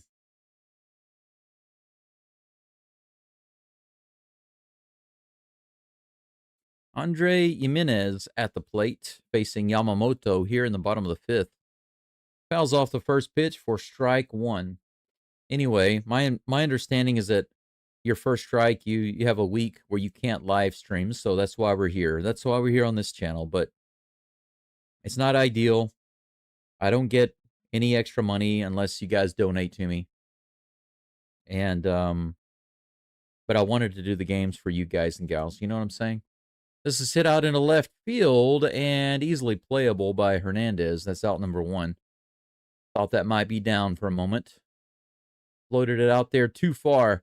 And my Blue Jay hero George Springer Dinger comes to the plate. He had a double earlier, a dinger double, and then he got hit. He got dinged. So he had a dinger double, Springer Dinger double, and he got plunked on the wrist by Yamamoto. Itai. That's how you say ouch or it hurts in Japanese. Itai. Ball one outside. One out, nobody on. Bottom of the fifth. 1-0. Cruz says, I'm in one of the cheapest cabins. It's an interior, no window or balcony, but it does the job. Springer grounds it to third. And that's going to be a ground out for 2 up and 2 down.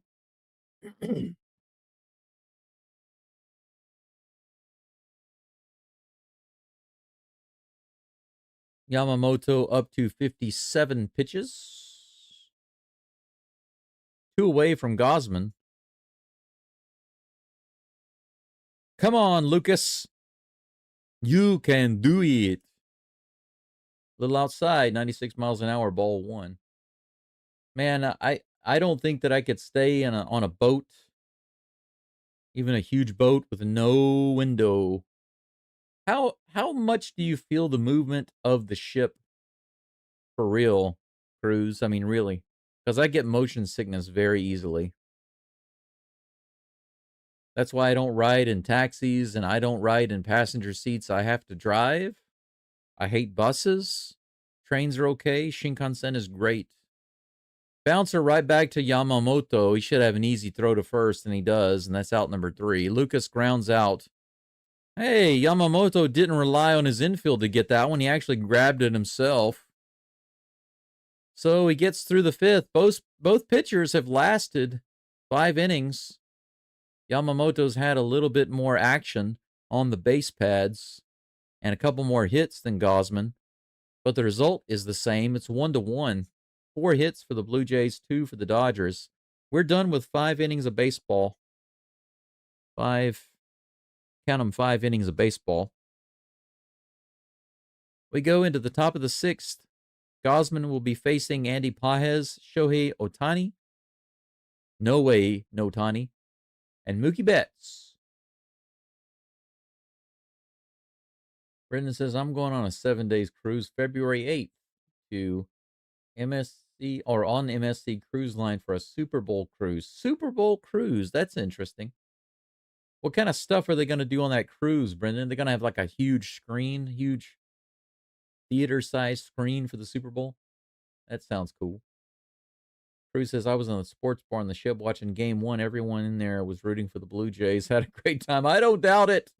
You know, what's really funny is that one of the listeners right now I believe he's still listening right now. He's driving. He said he was driving earlier.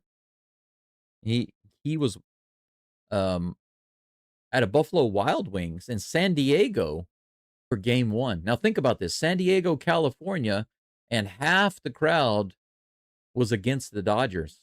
Think about that.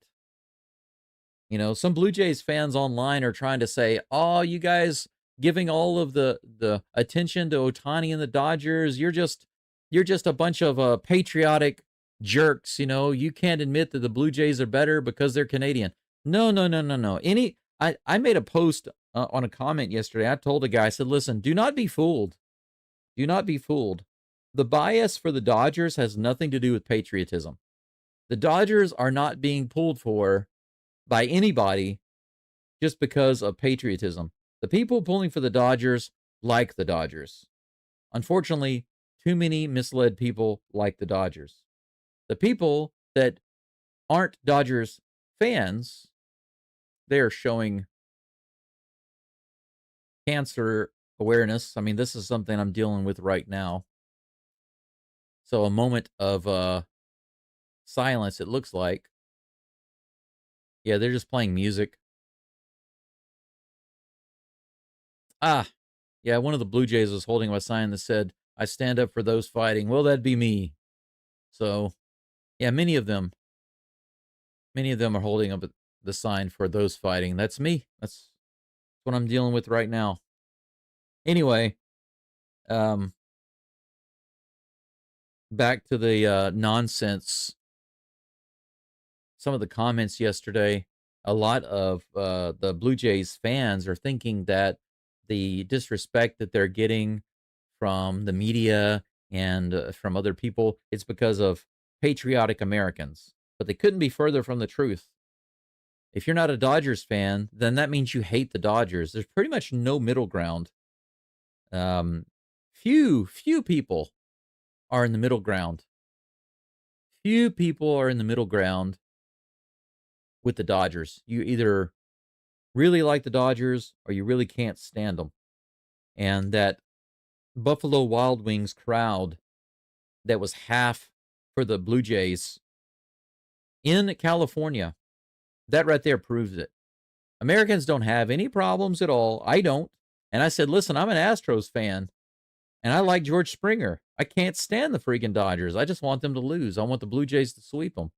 The thought never crossed my mind, oh my gosh, the Dodgers are an American team. We can't let Canada beat us. Well, it's not Canada beating the US. It's the Blue Jays beating the Dodgers. Canada does not truly represent I'm sorry, the Blue Jays do not truly represent Canada. They don't. If they did, they would be Canadian players, right? I mean, Naylor, Josh Naylor plays for the Mariners. He's Canadian, but he doesn't play for Canada. George Springer is I think actually his mom or both of his parents were Canadian. But how many players on the Blue Jays are Canadian? It's not a Canadian team. Overall, it's either an American or it's a South American or it's a foreign made team, right?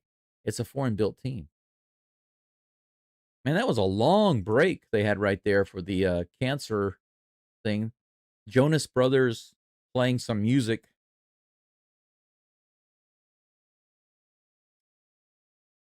They had a long break in the middle of the fifth. Ohtani is on deck.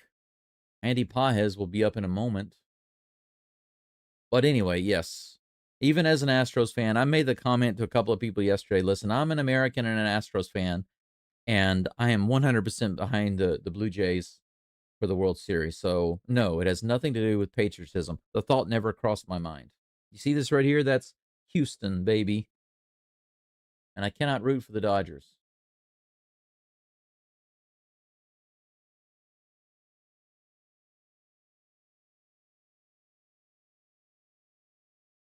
Brendan says, I'm excited for it. Yeah, it sounds great. Cruz says, this cruise there has been a lot more motion than I expected. Some folks have been sick because of it. I'm lucky I never get seasick. Yeah, I don't have what they call sea legs. It's not just sea legs. It's motion legs. My body cannot be fooled. If there's any type of weird motion at all, my body knows that, it's a double-edged sword because my mind, my eyes cannot really be fooled. If something is fake in front of me, I can feel it. Just for example, VR glasses, AR, augmented reality, all of those things. If I see that, it makes me sick. Even that gives me motion sickness. It's like I just can't be fooled with those things. So I guess that's good, but at the same time, I can't enjoy VR and AR. Luckily, I'm able to tolerate flights and trains, and I can drive. But buses and taxis and riding in the passenger side of cars, and especially if it's hot, no, I can't deal with that. Roller coasters, nope, can't do those things. Let's hit out into right field. Should be playable, and it is. Barger grabs it. Line drive, out number one. The very first pitch. Pajes goes down. No way, no Tani comes to the plate.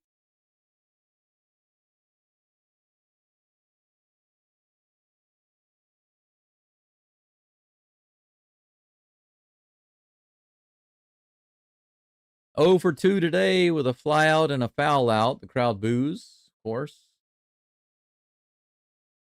Still don't quite sure know why they boo Ohtani. Here's the pitch. Outside, check swing, did he go? They say no, ball 1. They have a giant TV on the pool deck. Do you know what size the TV is? What is it, like a 100-inch or bigger? Crew says they have game 2 on the big screen out on the pool deck tonight. That's pretty cool. Here comes the toss. Right in there in the bottom of the zone. Strike 1. 1-1 is the count to Otani. I get a lot of casino offers from Carnival. Casinos! Ever since I was 6, I go on a cruise every year. Man, I wish I could easily go on a cruise. I'm just worried that if I did, I'd get sick. This is foul to the left side, and Clement is over. Another foul out for Otani to the third base side. That's 2 put away for Otani by Clement. 3 up and 3 down. Otani's 0 for 3. Gausman has retired 15 straight.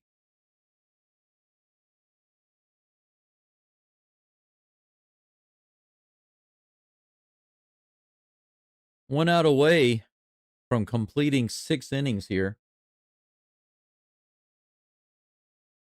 Blue Jays need to not waste this outing and score some runs in the bottom of the 6th. Mookie Betts at the plate with 2 outs. That's a nice pitch. 95 miles an hour right in there.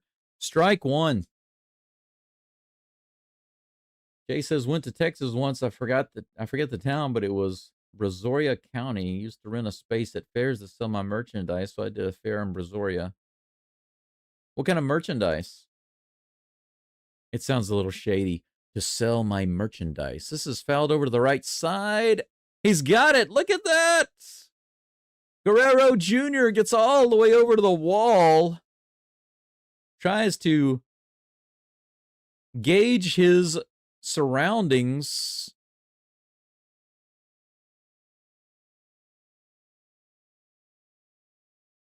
Three up and 3 down again, and that's 16 batters in a row retired by Gausman. But Guerrero gets all the way over to the wall and then looks around to assess his situation. Looks back up, makes the play in foul territory for out number 3. That's 2 foul outs in the inning against Otani and Betts. Man, Otani and Betts are both 0 for 3 in this game. Freeman and Smith have hits. Everybody else, 0 hits, 0 walks. Gausman is owning everybody right now. Yamamoto has given up more for sure. But even Yamamoto, I believe, hasn't given up any walks. That's right. No walks for Yamamoto and only 4 strikeouts. He has given up 4 hits. He's allowed a few base runners. But the Blue Jays haven't done too much in the past couple of innings. They need to jump on it right now.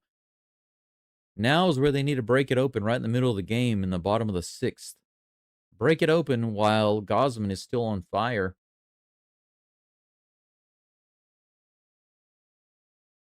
Jay says, I'll never forget. People ask me where I'm from. I would say San Diego. Almost everyone answered, Chewy. What made y'all come down to Brazoria County? Mexican imports like leather jackets, blankets, Western gear, etc. Oh, that's cool. That's cool. Man, that reminds me, that's one of the things I used to really miss about living in Houston is going to like the markets, the flea markets, and some people were like kind of permanently set up there selling their own stuff. And I used to see a lot of stuff like that for sale there.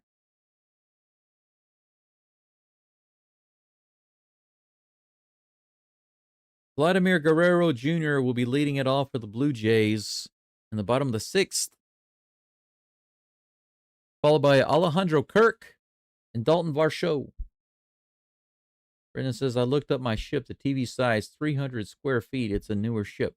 What? 300 square feet? 300 square feet?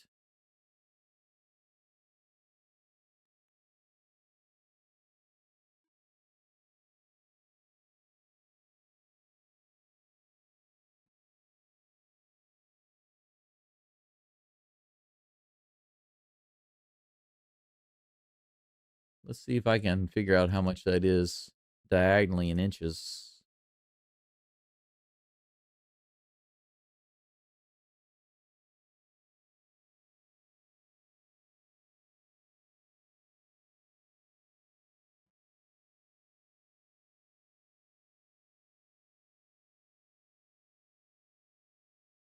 All right. Vladdy's at the plate, takes that first pitch in there for strike one, and he's nodding. Here comes the 0-1 pitch. Low and outside, ball one, the count's even. If it's a 16-9 ratio, which it probably is, it's likely, holy cow, a 26.5-foot screen. Diagonally from corner to corner, 26.5 feet. That's crazy. 2 balls and 1 strike to Guerrero Jr.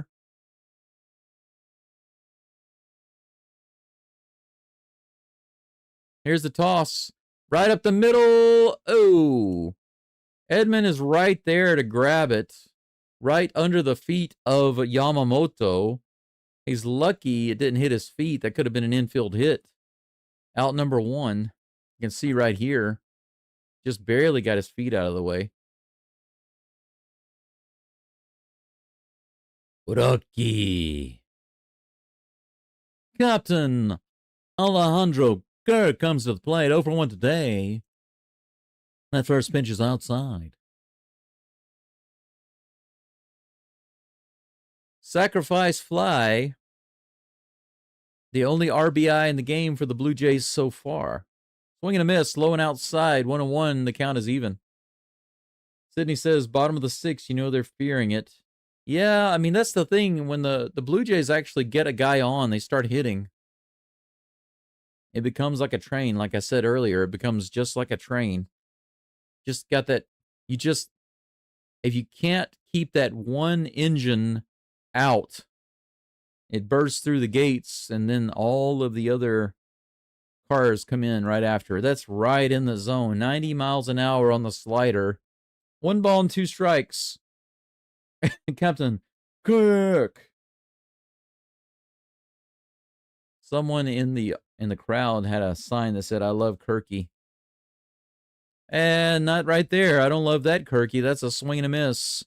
Strikeout for Yamamoto. Big out. Second out of the inning, nobody on.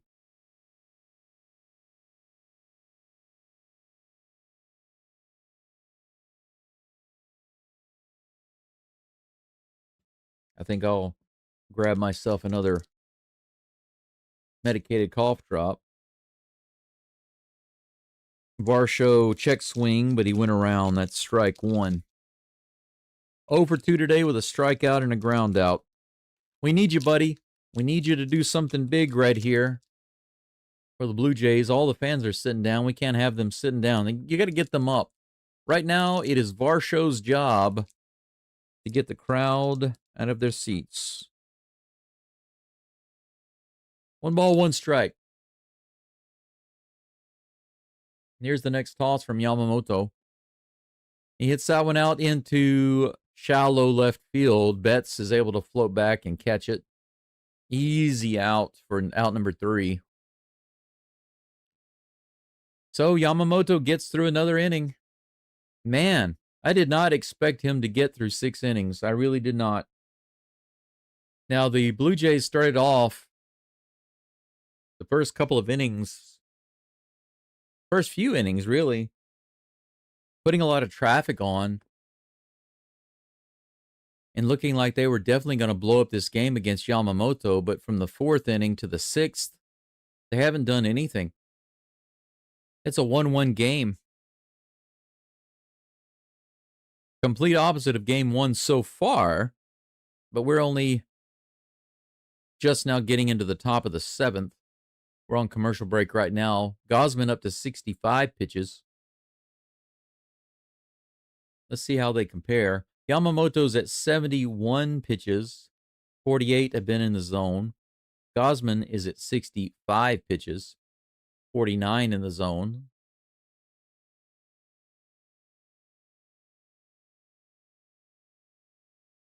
Kevin Gausman will be facing Freddie Freeman, Will Smith, and Teoscar Hernandez in the top of the 7th in just a moment.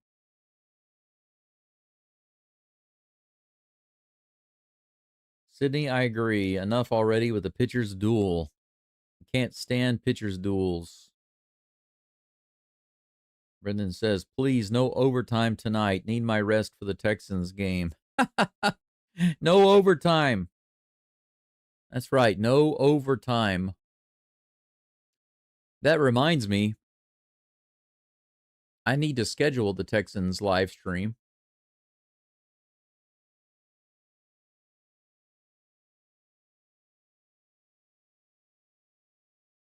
Let me check the LSU A&M game right now. It should be in the third quarter. Yeah, 14 minutes left in the third quarter.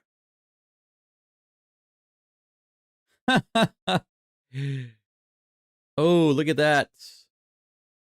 Man, the Tigers have had some really good defensive success against the Aggies, and the Aggies have made some boneheaded plays, getting penalties, slapping LSU players in the face.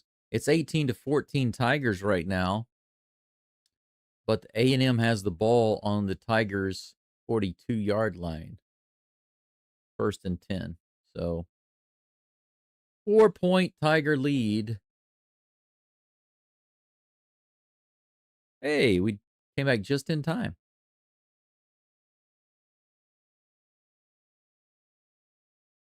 LSU, Jay.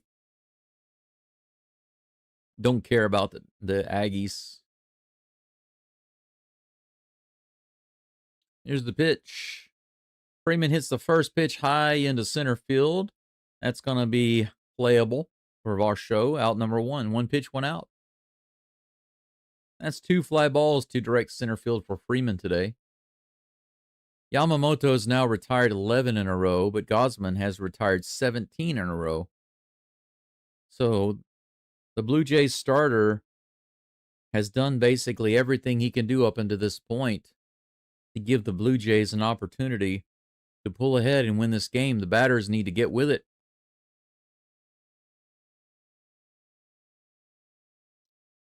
Have the Cougars already played today? Let me see if I can pull that up. NCAA.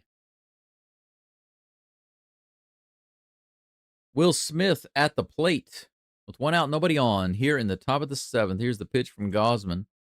Inside, ball 1.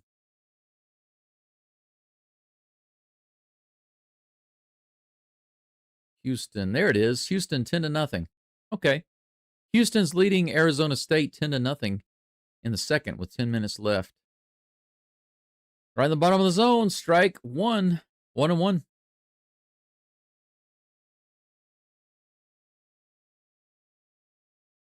Brendan, yeah, you're right, but there's a big difference. NFL, who you win or lose against doesn't matter. Style doesn't matter. In NFL, the only thing that matters is getting enough W's to get into the playoffs. In NCAA, you can get a decent amount of W's, but if you lose to the wrong people or at the wrong time, or if you win in the wrong style, you can actually lose your ranking. You know what I'm saying? Texans are still well in it. I'm not giving up on the Texans. They need to protect Stroud. Stroud's really good. He really is. He's scared to death right now. I think he's got PTSD. I see several people talking about that. Some professional game analysts talking about how even when he has time in the pocket, he's rushing, and when they see him doing that, it means that he's basically got PTSD. Here's the 3-2 pitch. That looks like a homer. It's crushed. It's gone to the upper deck. 2-1. Will Smith on a 3-2 count crushes it to the upper deck in left field. He got all of that ball.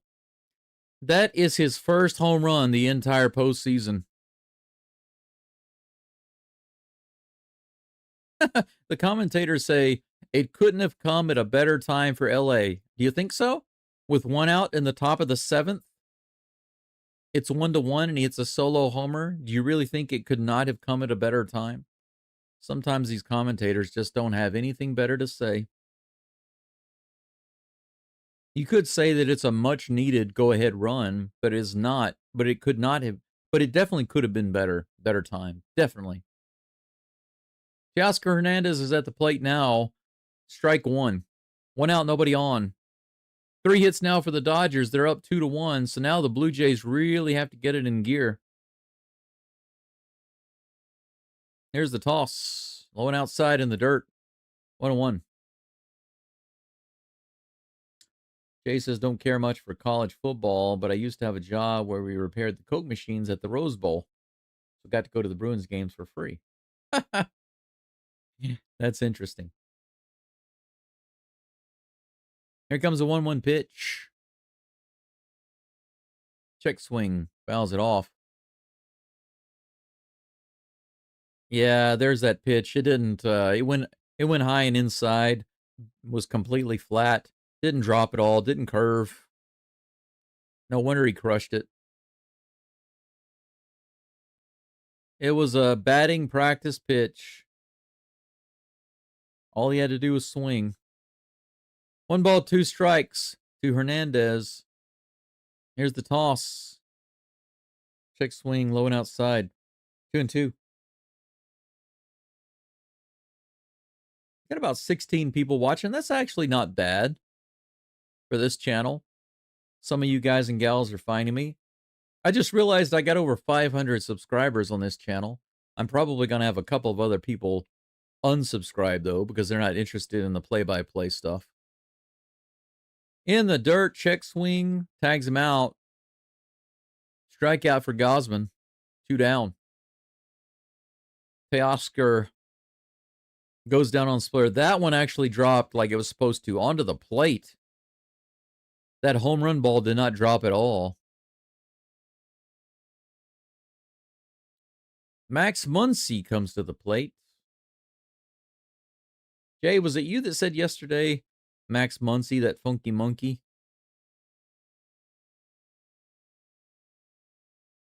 Here comes the pitch. Grounds it foul down the first baseline. Strike 1.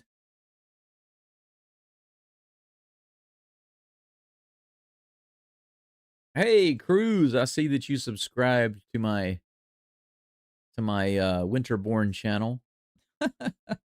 I appreciate it. Hopefully I'll be back on the Go Dome ASAP. Maybe within the next couple of days. Low part of the zone. Kirk tried to frame it up. Bounces off his glove for ball 1. The count's even. 2 outs, 1 ball, 1 strike. Nobody on. Top of the 7th. A homer earlier by Will Smith. His first of the postseason. Gave the Dodgers the lead, the 2-1 lead. Swing and a miss by Muncy. Muncy's about to be 0 for 3 today. 1 ball, 2 strikes. Crowd's on their feet.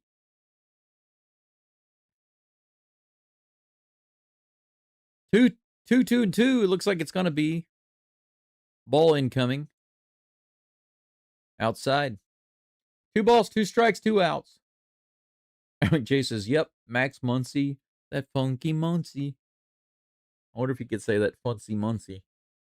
That funcy Muncy.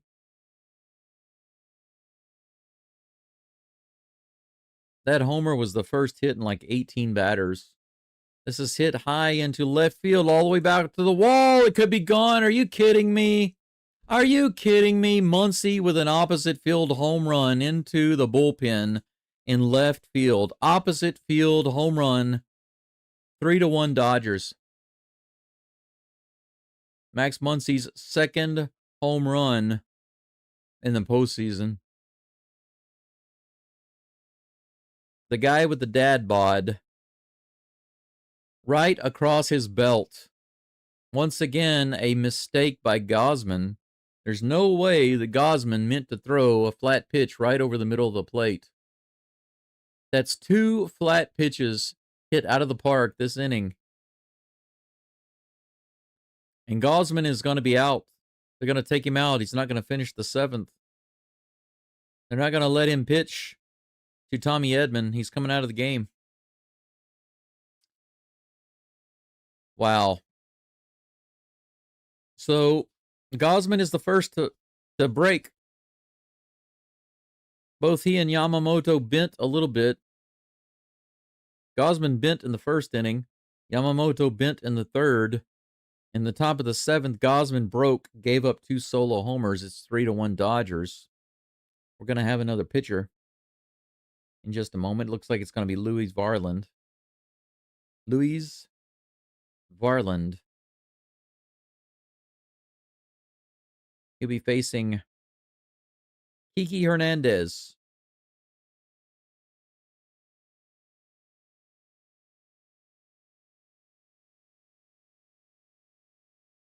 So does that mean that in the bottom of the seventh, Yamamoto will also break? I certainly hope so. We'll see what happens. A dozen people following along right now. Thanks for being here. I'm not going to push too hard for likes on the live stream. It'd be nice. Mainly just to get kind of some more traffic in here. But I can put my link to my GoDome page in the chat for those of you who are interested in following. It looks like A&M did score again with 10:40 left in the third. Is 20-18 Aggies over the Tigers.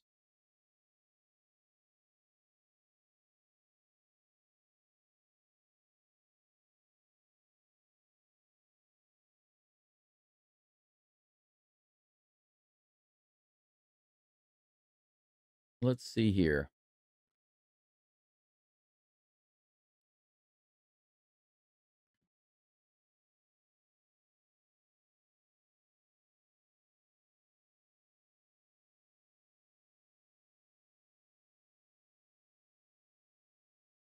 All right, let's see here.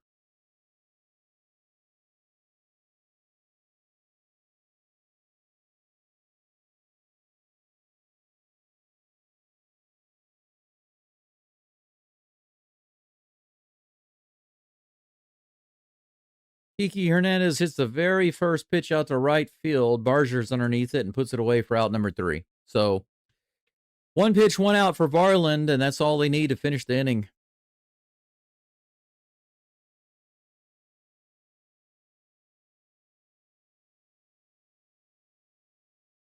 Dodgers 3-1 in the middle of the 7th. We're going into the bottom of the 7th.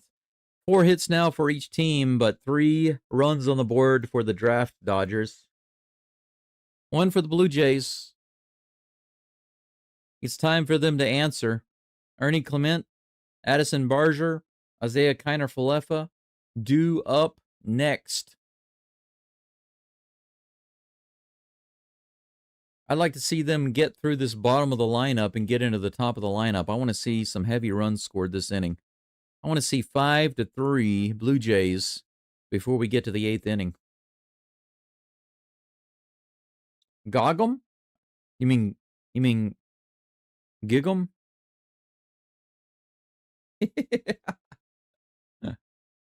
No need to apologize. I know that there's some Aggies fans. I mean, they're a Texas team, so I know that some of my subscribers are Aggies fans. I don't have anything against the Aggies.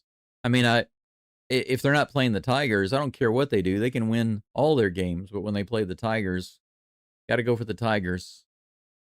If for some reason they ever play the Cougars, I would definitely pull for the Cougars over the Aggies.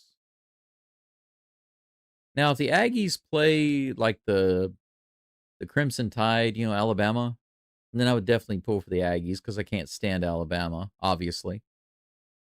But otherwise, I really don't care. It's okay. Brendan says at least the Dodger Stadium easy to hit home runs. That's true. Astros showed that, right? Rusty says, dang autocorrect. Yeah.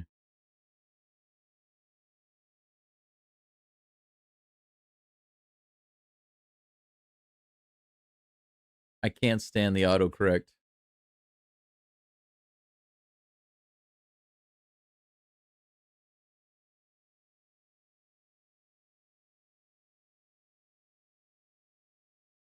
Trying to drive in the storms. Well, yeah, definitely don't be typing while you're driving. If you're stopped, that's fine, but don't be driving and typing. Be safe, my friend. Be safe, my friends. Stay safe, my friends.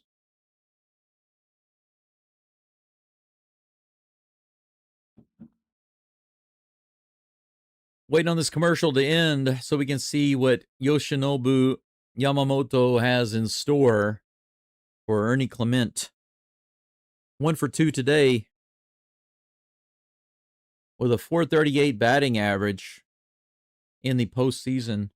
Having a really good postseason right now with a 1.0 OPS. That was not a good swing. Curveball in the dirt, basically. Swing and a miss on a half swing. Let's go. Here comes the toss. Low and outside. 1-1. All right, the Blue Jays have 3 innings to do some offensive damage. Dodgers only have 2 left. Here's the pitch. Fouls it off. 1-2. Essentially, this game is 2-0 right now. Dodgers with 2, Blue Jays with 0. 2 runs is nothing for this team. You guys can do it. Way high. 2 balls and 2 strikes.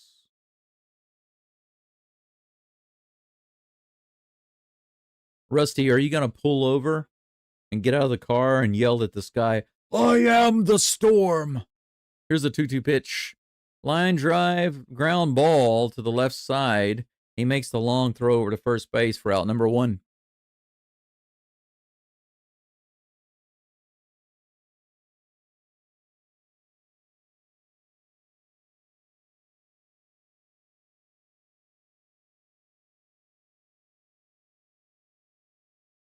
.76 pitches now for Yamamoto.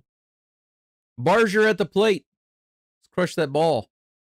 He taps it to first. They're going to toss it to Yamamoto, who covers for out number 2. I said crush it, and he taps it to first base. Come on now.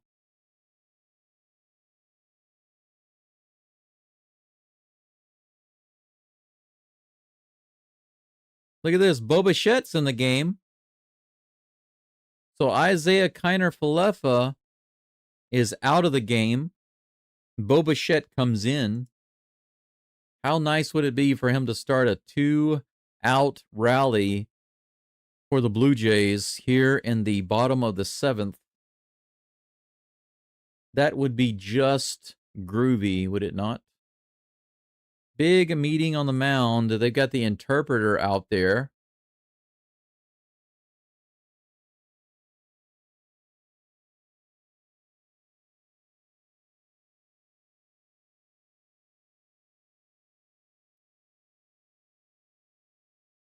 $5 million donation to Stand Up for Cancer Fund.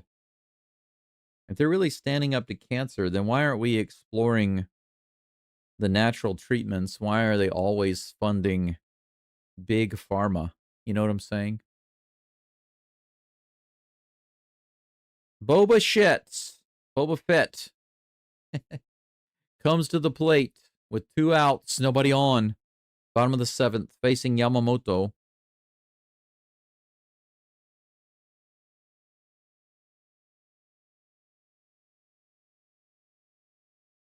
Here comes the first pitch. Bo Bichette's just standing there taking that first pitch. He didn't have any intention of swinging. It's ball 1. Regular season batting .311 with an .840 OPS. Was leading the team in RBIs. He hits it to Betts, who backhands it. Slow throw across, but he's able to get Bichette, who can't run fast. That's out number 3. Nothing doing for the Blue Jays in the bottom of the 7th. 3 up and 3 down. Yamamoto up to 78 pitches. He's got about a 40% chance of pitching 9 innings if the Blue Jays don't start hitting him. If they start hitting him, if they get a walk, I think if they get a walk or a hit in the 8th inning, they'll pull him out more than likely. But they have 2 more innings to do something. Louis Varland. I can't remember how you pronounce his name. I think it's Luis Varland. He probably will be back up on the mound for the Blue Jays, facing Tommy Edman, Andy Pajes, the bottom of the batting order, and then no way, no Tani after that. Charles wants to know what is patriotic about Trudeau and Newsom. 0.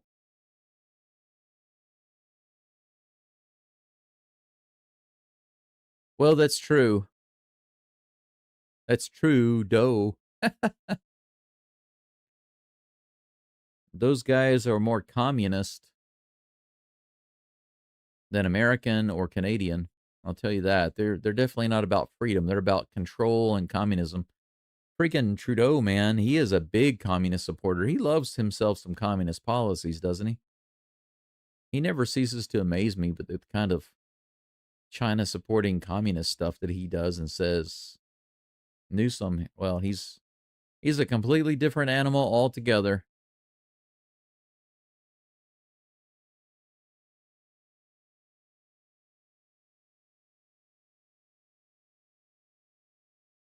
Those are good examples of why I just stopped voting.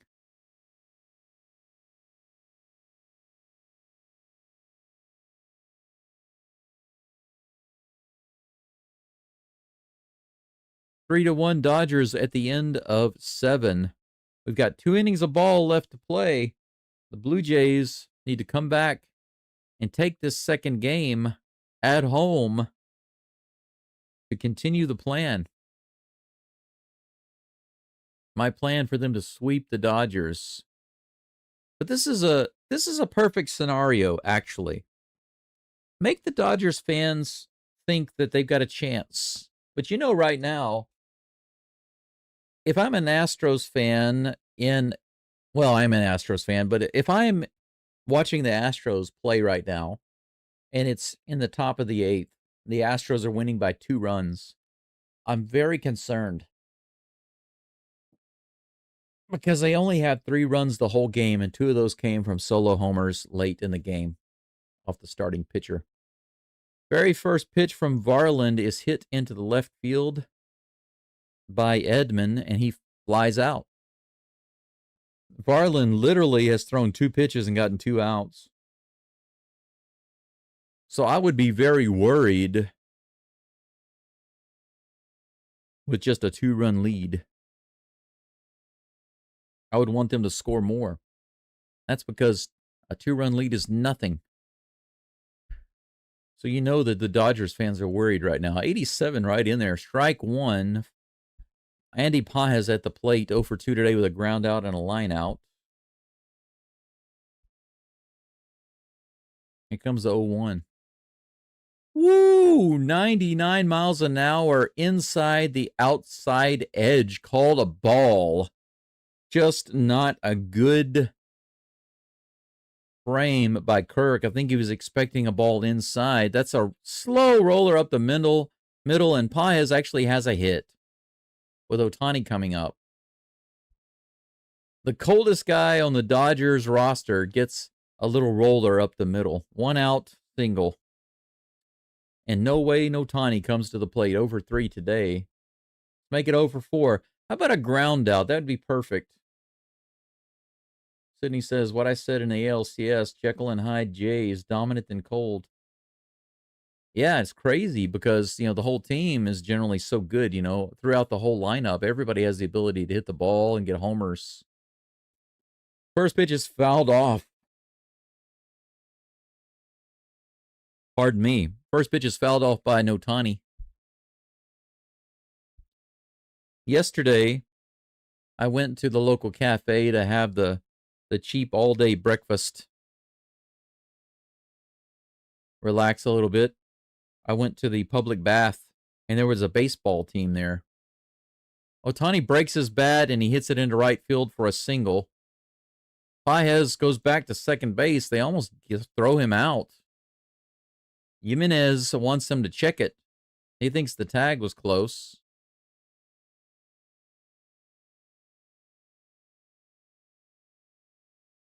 Yeah, they're going to show it again, but that broken bat gives Ohtani a hit to right field. Ooh, that was close. They might have gotten him. Let's take a look. Oh, he just barely got back. Okay, he barely got in there. Kind of dumb base running there, though, by Pajes. Runners on first and second with one out. Pajes was just a split second from being thrown out at second base for making too big of a turn. Dumb base running almost cost him. Dodgers got lucky. It looks like they are reviewing it, though. Unfortunately, the Blue Jays are doing a challenge. They're not going to get it.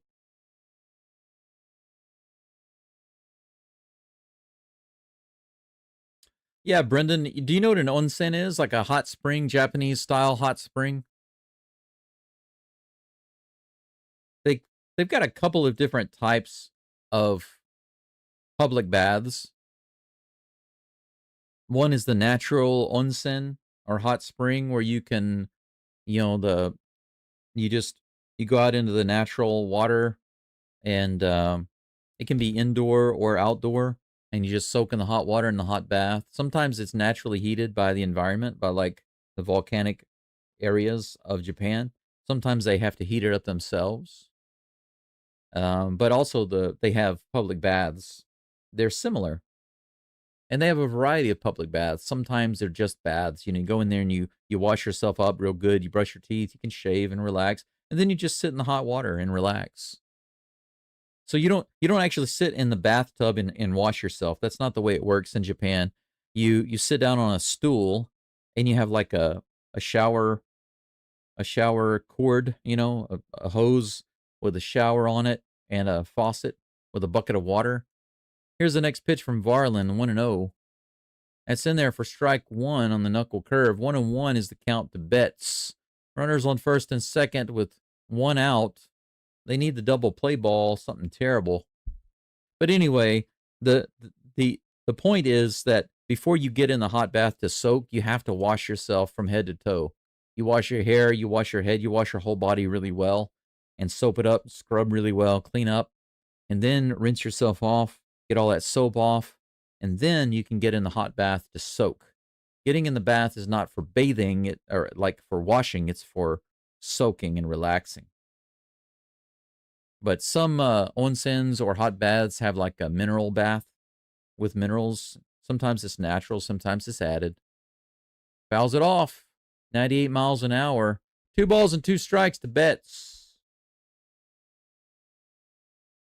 But the one that I went to yesterday, they have a space for about 4 people to wash at the same time before they get in the hot bath. And I think the hot bath can hold maybe 8 people.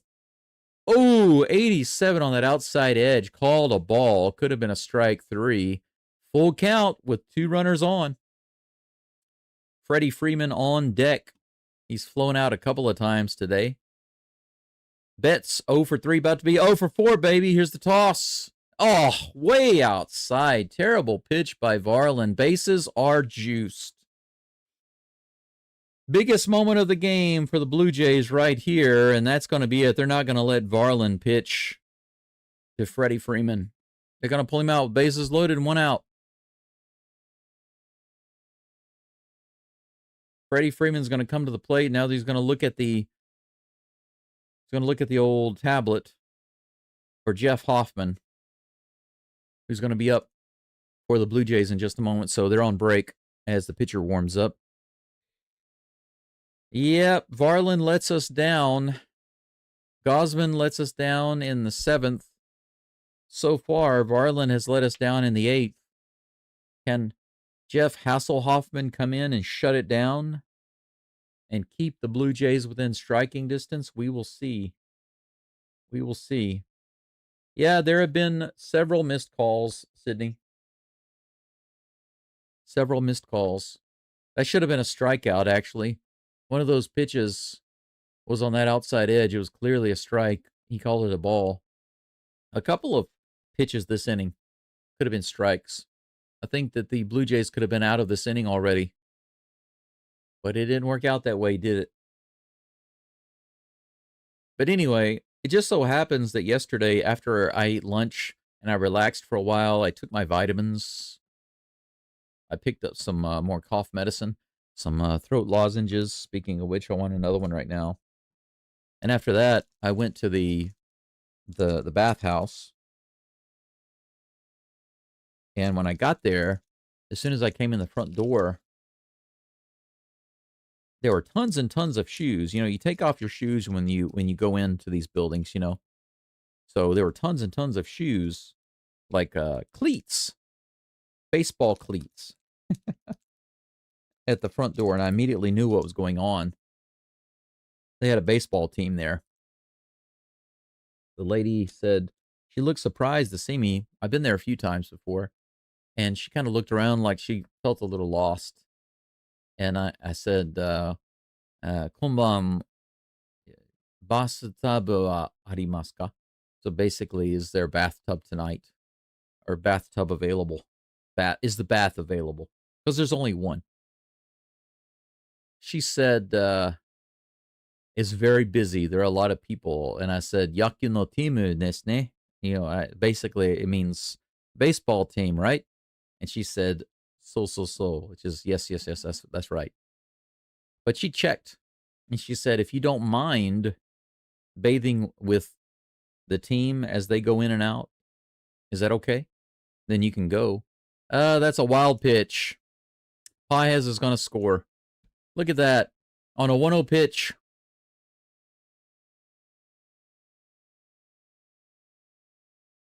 Four to 1 Dodgers. That pitcher's in the dirt right before the plate. Paez got home very easy. Look at this. Oh, that got him on the foot.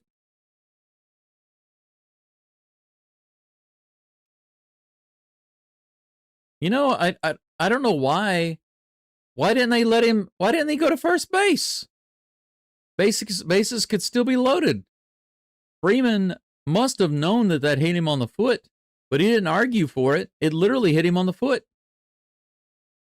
It would have walked in a run and kept bases loaded, but instead he wants to bat with runners on second and third. And now they put him on intentionally.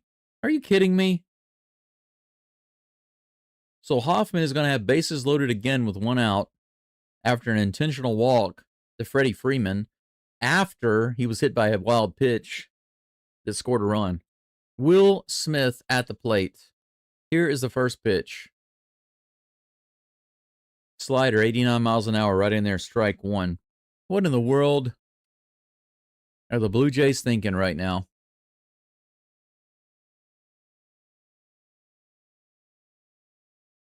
That's exactly what I was questioning. What in the world are they doing? What are they thinking?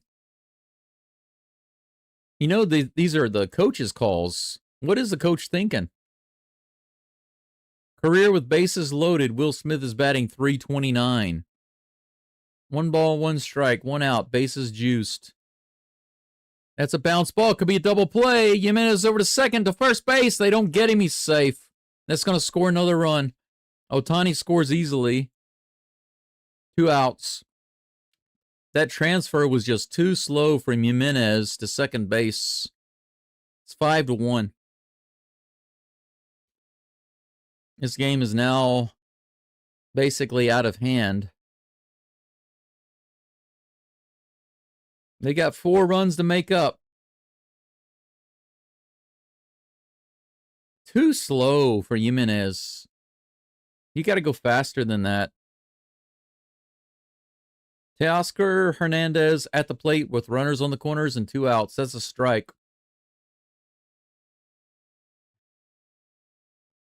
Jay Herna says, BJ's bats are cold. Hello, everyone. Hello. Thank you for being here. I appreciate you coming in.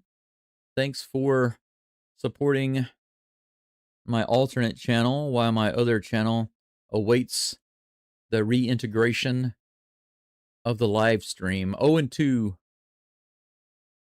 Hernandez. He didn't like that pitch, but it was in there. You're absolutely right. Jays need to wake up. Apparently, something about that inning by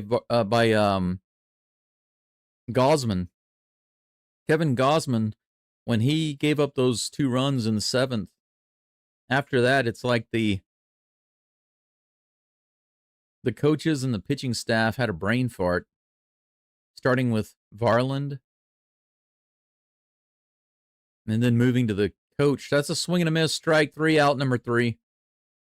So Hasselhoffman finally gets out of the inning.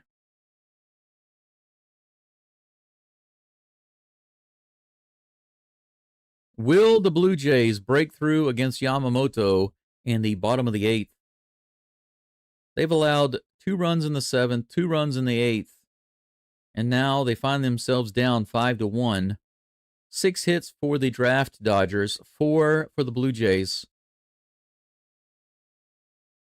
The Blue Jays started off so well in the first few innings, getting some success, some hits, getting runners on, and then scoring 1 run on a sacrifice fly in the 3rd. But after that, they've been garbage, literally. Yamamoto has retired around 15 in a row, approximately. I think it's 14, but I'm going to say approximately 15. Bottom of the 8th. The Blue Jays are lucky they're playing in Toronto. That gives them a slight edge for a couple of reasons. One is the energy of the crowd, if they can get the crowd into it. Second thing is they know the park. They're familiar with it. They feel more comfortable here. They can put up some runs. And third reason is they got the last bat of the game. They can always walk it off. You know, try to get a that's the thing though about the Blue Jays. If they can actually get a couple of hits, they can start a train just like they did yesterday. They've done so many times in the postseason. Yeah, the damage is done. But, you know, I will say it's a little different for the Blue Jays than it is for the Astros. I'm not going to look at the Blue Jays the way I looked at the Astros. If the Astros are down by 4 going into the bottom of the 8th, chances are they're kind of done. They're toast just because of, you know, the way that they've performed this year. But I wouldn't say that the Blue Jays are out of it yet. Down 4 runs with 2 innings left. Because the Blue Jays often have a big inning, you know. And if they can have a big inning, they can tie it up or walk it off. We'll see. Jays need to snap out of it. Jay Herna says, this is the World Series, not the regular season. Yes, it is.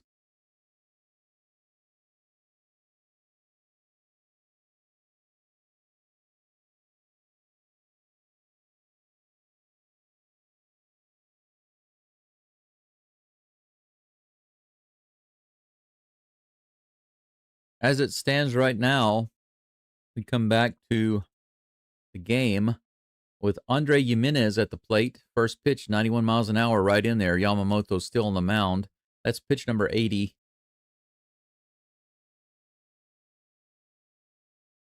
Here comes the 0-1. Why does he swing at that one? So he takes the pitch in the strike zone, swings at the one below the zone, and it's 0-2. Jimenez at the plate. George Springer due up next. Justin Dean is in center field for the Dodgers. Fouled off down the first baseline. Count remains 0-2. Nathan Lucas in the hole. Top of the batting order due up after Jimenez. 82 pitches now for Yamamoto. He's sweating a lot. Come on, man. Let's get him. Let's throw him out of the game. Toss him out. Knock him out. Sydney, with all due respect, I never want to hear anybody ever saying jinx.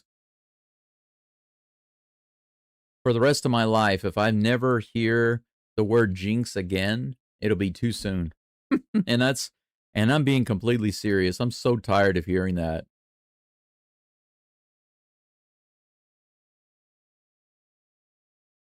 Fouled into the glove, strikeout on the curveball, 1 down. As if I'm the only one. As if I'm the only one out of millions of people around the world right now, across the earth, that said anything about the Blue Jays sweeping the Dodgers. Lots of people have said that they want the Blue Jays to sweep the Dodgers.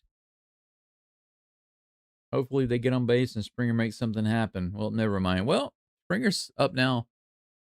Check swing fouled off. Strike one.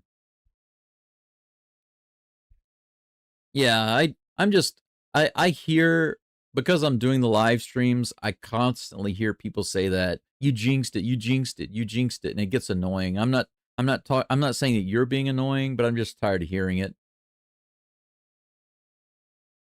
Because so many people say it. It's old hat. It's archaic, out of style.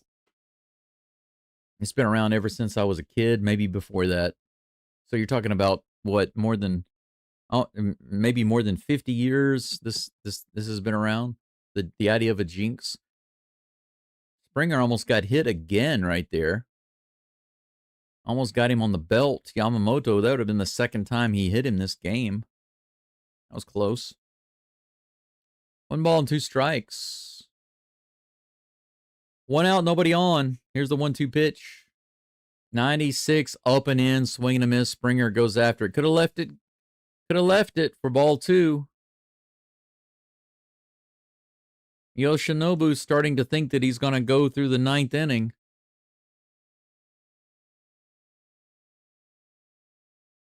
"89 pitches. After his rough start, the first few innings were difficult for him. He threw nearly 20 pitches in each of those innings, and after that, the Blue Jays haven't done anything. Lucas is at the plate, takes that first pitch for strike 1. Dangerous hitter. Let's do something here. Fouls it off. Something a little better than fouling it off. 0-2 is the count.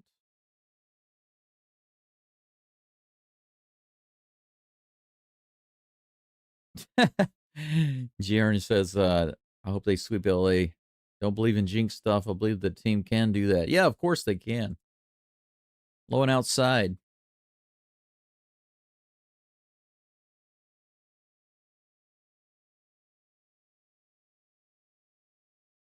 One ball, 2 strikes with 2 outs, nobody on. Here's the pitch to Nathan Lucas from Yoshinobu Yamamoto. That's in there, strike 3. Again, they take it.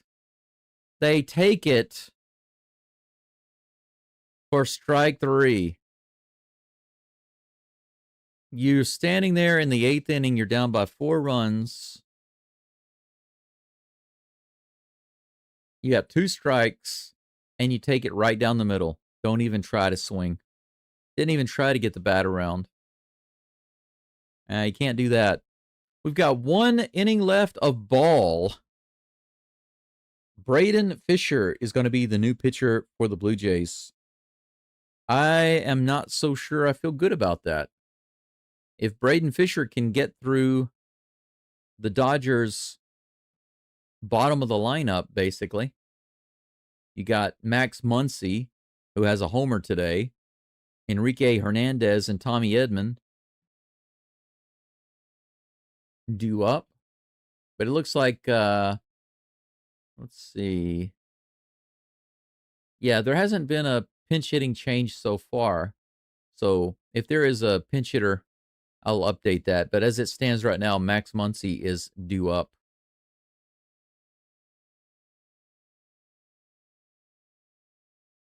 But, the fact of the matter is anything can happen before the game's over. That's the thing about baseball, is it's not a matter of time, just a matter of outs. It's unbelievable, though, that the Dodgers have held the Blue Jays to just 4 hits and 1 run. That's crazy.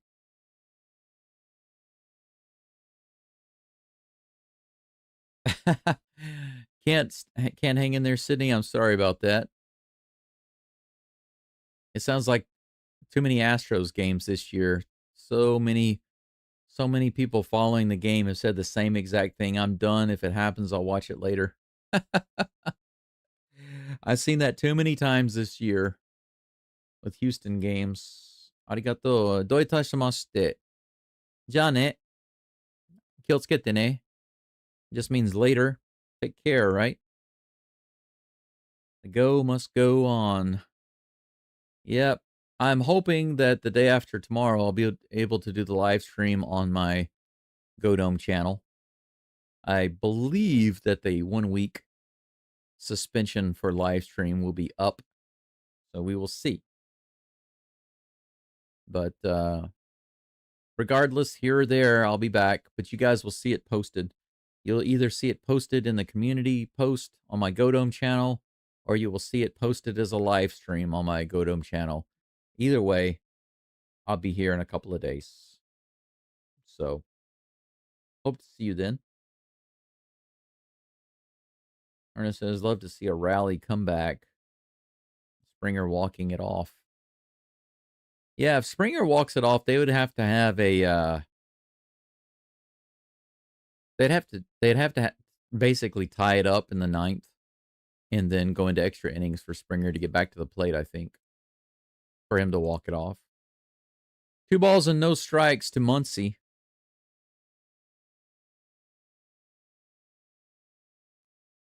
Braden Fisher on the mound. Here comes the 2-0 pitch. 90 up and in, ball 3. 3 straight balls from Fisher. Not completely sold on Fisher.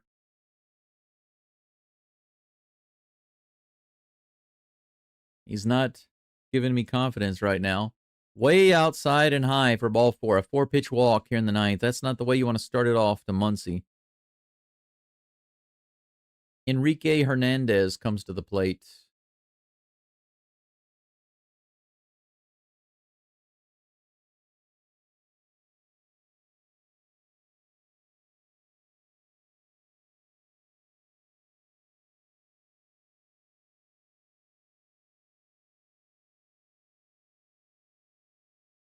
Kiki Hernandez tries to bunt it and fouls it off. Strike number 1. Kiki at the plate.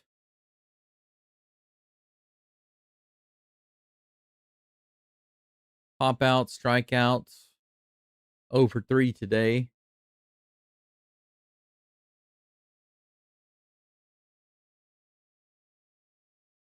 How about a fly out bunt? That'd be great. He's going to be swinging this time. He hits this one high into shallow right field. Might be trouble. Holy cow, what a catch by Guerrero Jr. Over the head basket catch. Wow. I thought that was going to drop, and it went right in the glove. Look at this. I was like, somebody needs to get out there. And look at that. Nice. Right in there. Right in the breadbasket. 1 out. Edmund at the plate. High and outside. Ball 1. 1 out. 1 runner on first. 1 ball. No strikes. Edmund is 0 for 3 today. A strikeout and a couple of flyouts. Double play ball. Here's the toss. That's in there on the outside edge. 90-mile-per-hour slider, strike 1. 1-1 is the count. When this game is over, I'm going to make myself some eggs, bacon, and wrap them up into a nice breakfast taco. Soft taco. Fly ball to right field. Barger grabs it, and he's going to bring it in. Muncy goes back to first base. 2 down. Andy Pajes comes to the plate.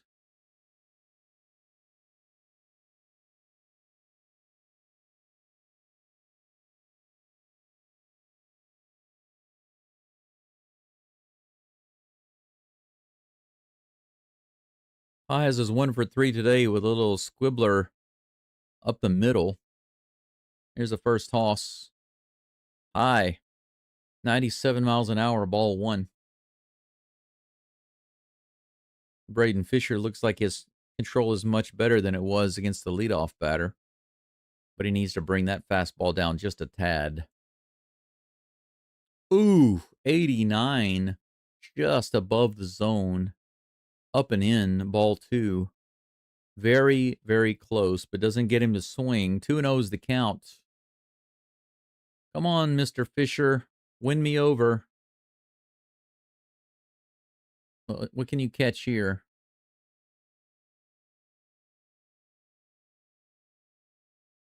That's a guy I want to see on the mound right there because they'll blow him up in the playoffs. You know what I'm saying? Clayton Kershaw. Here's the 2-0 pitch. He swings and fouls it off. That's where you're supposed to put it right there. Right at the top of the zone. 2 balls and 1 strike.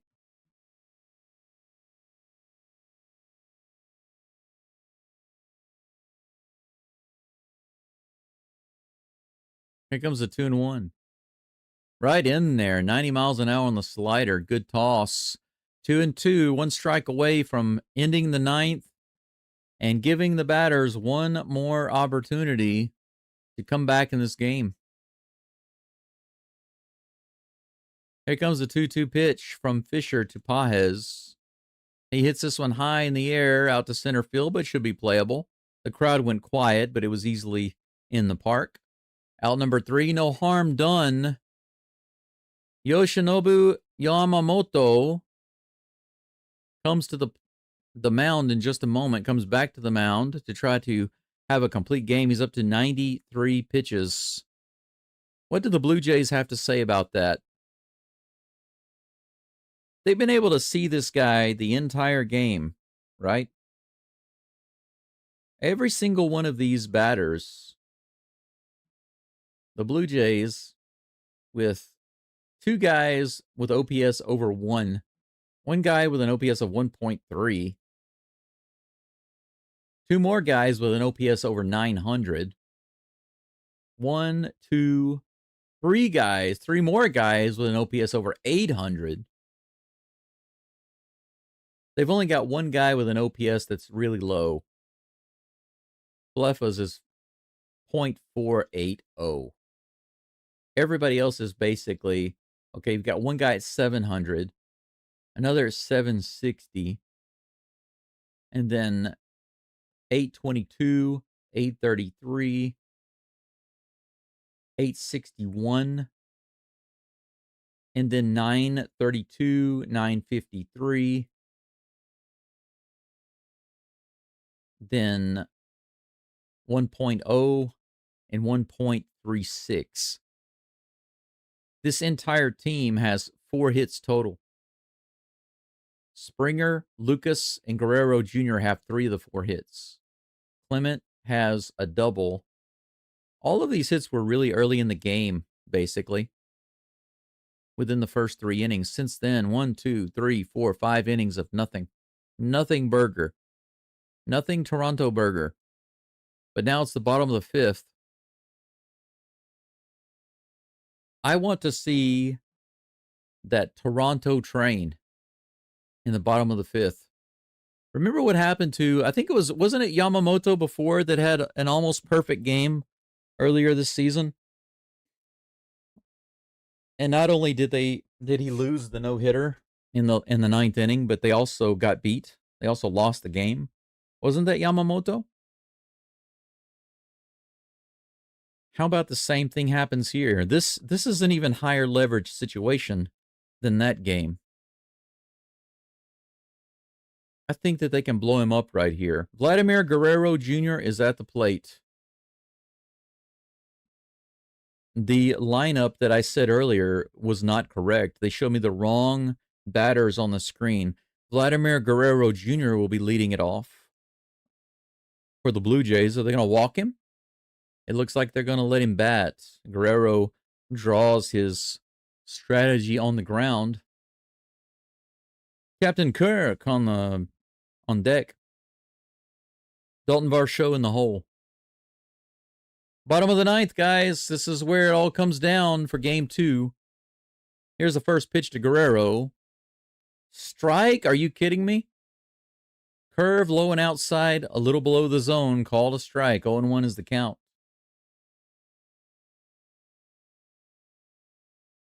Pitch number 95 on the way. Splitter fouled off. 0-2 is the count. Kind of hard. It's harder. Okay, it's harder to come back when the umpires are calling inconsistent pitches like that. 0-2. Kind of got to swing at everything almost. Fouls it off again. This time off of himself. And he's taking a little break. Looks like it got him on the left leg. He walks it off, jumps around. It seems like he's okay. Just stung him a little bit. The count remains 0-2. They're going to go ahead and come out and check on him anyway. He's still taking a break.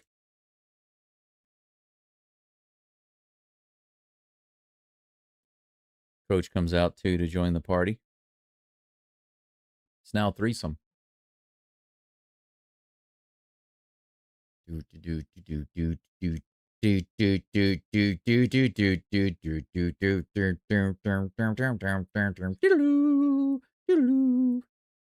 That's right.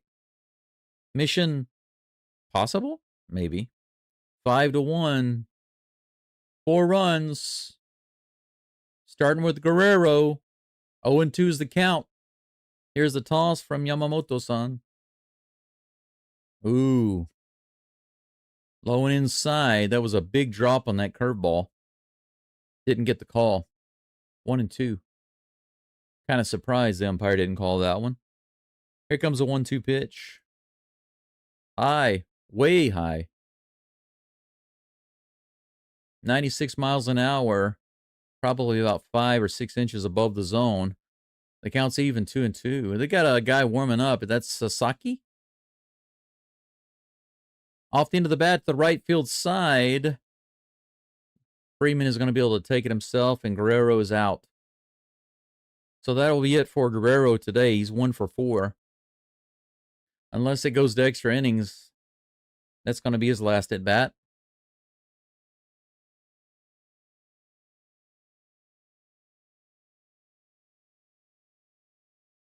Come on, Blue Jays. Captain Kirk at the plate with 1 out, nobody on. Right in there, 95 miles an hour. All we need is 1 base runner, and I think that they will take Yamamoto out of the game. He's up to 100 pitches now. A sacrifice fly RBI in the 3rd inning, and that is the only run on the board today for the Dodgers. That came at the bat of Captain Alejandro Kirk. 14 people watching, about 12 to 14, 15, something like that. Thanks for being here. Here's the toss. That's hit up the middle. Is it going to get down? No. Sliding catch on that line drive by Dean. Almost down, close to getting in the gap. For Kirk, that would probably have been a single either way, even if it had gone to the wall. 2 down. So how do the Blue Jays get 4 runs with nobody on and 2 outs? Strikeout, ground out, and a pop out for Varsho today. He's 0 for 3. Here's the toss. That was a terrible swing on the splitter. 0-1 is the count. 102 pitches for Yamamoto. He looks really nervous right now. Here's the next pitch. Another terrible swing on the same exact pitch. What in the world is Varsho doing? It's like he wants to end the game. He's like, I'll just go ahead and do like these half swings. 104 pitches coming up with the 0-2. Come on now. Get a hit. Get a hit. Come on. Just get a hit. In the dirt. 1-2. If the Jays don't make it, at least they have 1 game at home. They have to win at least 1 game in LA. I want them to win 3 games in LA. Either way, it would have to end in LA if they won a sweep or not, you know. That's hit high in the air. Should be playable over on the left side. Error, maybe? No, it's not an error. Yamamoto has a complete game. So that's going to be it. Yoshinobu Yamamoto goes 9 full innings against the Blue Jays. giving up only 4 hits, 1 freaking run. Can you believe that? Striking out 8 batters, walking 0, 105 total pitches, 73 in the zone. The series is tied 1-1, guys and gals. And they're going to have a break tomorrow while they all fly over to Los Angeles, the city of Sin City, and start game 2, 2 days from now. I hope to be back on my sports channel to do the live stream. If for some reason I'm still not able to stream, I'll be back here. But as it stands, we will see. You'll find out soon enough. But I do appreciate you being here to support the live stream today. I'm feeling a little lightheaded, so I'm going to jump off here real quick. But before we do that, I did want to take a look at the Houston game update. Houston Cougars are playing the ranked Arizona team. Arizona's ranked 24th. Let's take a look at this. In the 4th quarter, it's 24-6. 24-6. Houston over Arizona. Arizona's 5-2. Houston is 6-1 right now. They've got possession of the ball on the Arizona 40-yard line. Looks like they're threatening to score another touchdown. This is a really good result. Beating a ranked team today will turn out really well for the Cougars. They get up to 31 points against this team. That'll be very, very nice. But check this out. The Tigers, the LSU Tigers, have totally fallen apart. Look at this. Look at this. 42-18. So the Tigers were winning at halftime, and then it just totally fell apart. I don't know what happened. I'm going to have to go back and look at the highlights later. But the Tigers were winning this game at halftime, basically. And then after that, they have just fallen apart. I'd like to see what's happened in this game. I can't wait to see the highlights. But I will say this. After the Tigers lost a couple of games, I predicted that they were not going to get to 10 wins. Right now, they're at 5-2, as you see over here. They're going to move to 5-3. They're going to get knocked out of the top 25. They will never get back into the top 25, and they will not get to 10 wins this season. These are my predictions for the LSU Tigers. The Aggies are doing really well. They started off really rough, made a lot of boneheaded mistakes against the Tigers in the first half, but it looks like they've gotten their act together, and now I haven't looked at the highlights, but I have to guess that what's happened here is that the LSU offense has made some terrible turnovers against the A&M defense. That's my guess. It looks like the LSU defense has really fallen apart, but I'm going to blame it on the offense. That's just my guess, because LSU actually has a really strong defense. So I think that a lot of these points are going to be because of Garrett Nussmeier and mistakes made on the LSU offense. Texas Tech beat the Oklahoma Cowboys 42-0. Oklahoma Cowboys or Oklahoma Sooners? I don't know which game that is. Let's see. Let's take a look at the scoreboard here. Texas Tech. Oh man, South Carolina almost beat Alabama. They lost by 7 points. Ole Miss beat Oklahoma. Vanderbilt beat Missouri. Vanderbilt keeps squeaking out these wins. They're going to keep moving up in the ranking as long as they keep beating these ranked teams. Miami, I don't understand why they're still ranked in the top 10. They had a terrible loss. They should be ranked like number 20. Let's see here. Here it is. Oklahoma State. Okay, I gotcha. Okay, thanks. I appreciate that. Oh, that clears it up. That makes sense. 42-0. But Oklahoma State's not ranked, so it's not very impressive. I mean, Oklahoma State's not so good this year. But a nice victory, but not really surprising. Look at this. North Carolina gave Virginia a scare. 1 point in overtime. They barely won. How did they manage that? I guess North Carolina missed an extra point and lost the game in overtime. And that's what it looks like. Hey, South Florida fell to Memphis. Any other surprises? Mississippi State gave Texas a run for their money. Hey, look at that. Illinois got beat by Washington. That's a team that, you know, they're not having a great season, but you can't be lazy against them, you know. You gotta play. Kind of like playing Arkansas right now.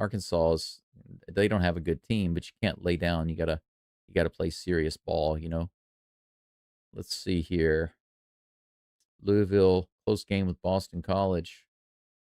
I'm going to wait and watch the highlights of this game later because I guarantee you, I'm taking a guess. I'm betting that LSU has just made so many boneheaded offensive plays. I think that Texas A&M probably has at least 14 or 17 defensive points. Just my guess. Houston did not get another touchdown. Looks like they had a turnover. Arizona State got the ball back. Not a very impressive win for Oregon, 21-7 over Wisconsin. Indiana with a solid win. Yep, that's pretty much it there. All right. That's all for today, guys and gals. I appreciate you being here. Tomorrow, there's no game. There's no Rockets game. There's no World Series game. There is a Texans game. So I need to get that scheduled and get that up. Hopefully it can be on my Go Dome channel, but if not, I'll have to do that game here too. But either way, I'll do my best to be here. I appreciate you all being here today. Thank you for following me over here to my other channel, listening on the game. That's basically all I've got for you today. And disappointing that the Blue Jays could not get it going against Yamamoto. They did early. It's so weird that they started off good and then just shut down completely for the rest of the game. That's literally what they did. They started off the first few innings getting on base, mixing it up, making him pitch a lot. He was up to almost 60 pitches really quick. And then after that, basically nothing. Just nothing the rest of the game. So let's hope that when they get to LA, they play in the park like the Astros did earlier this year. I think they will. So anyway, that's all. Thank you again. Arigatou gozaimasu. Otsukare-sama desu. Thank you for your hard work. Wherever you're at, good morning, good afternoon, good evening. I hope you have a great day or a great night. And I'll see you either tomorrow for the Texans game, or I will see you in a couple of days for World Series game number 3. That's all for now. Let's go. See you next time, yo. Bye-bye.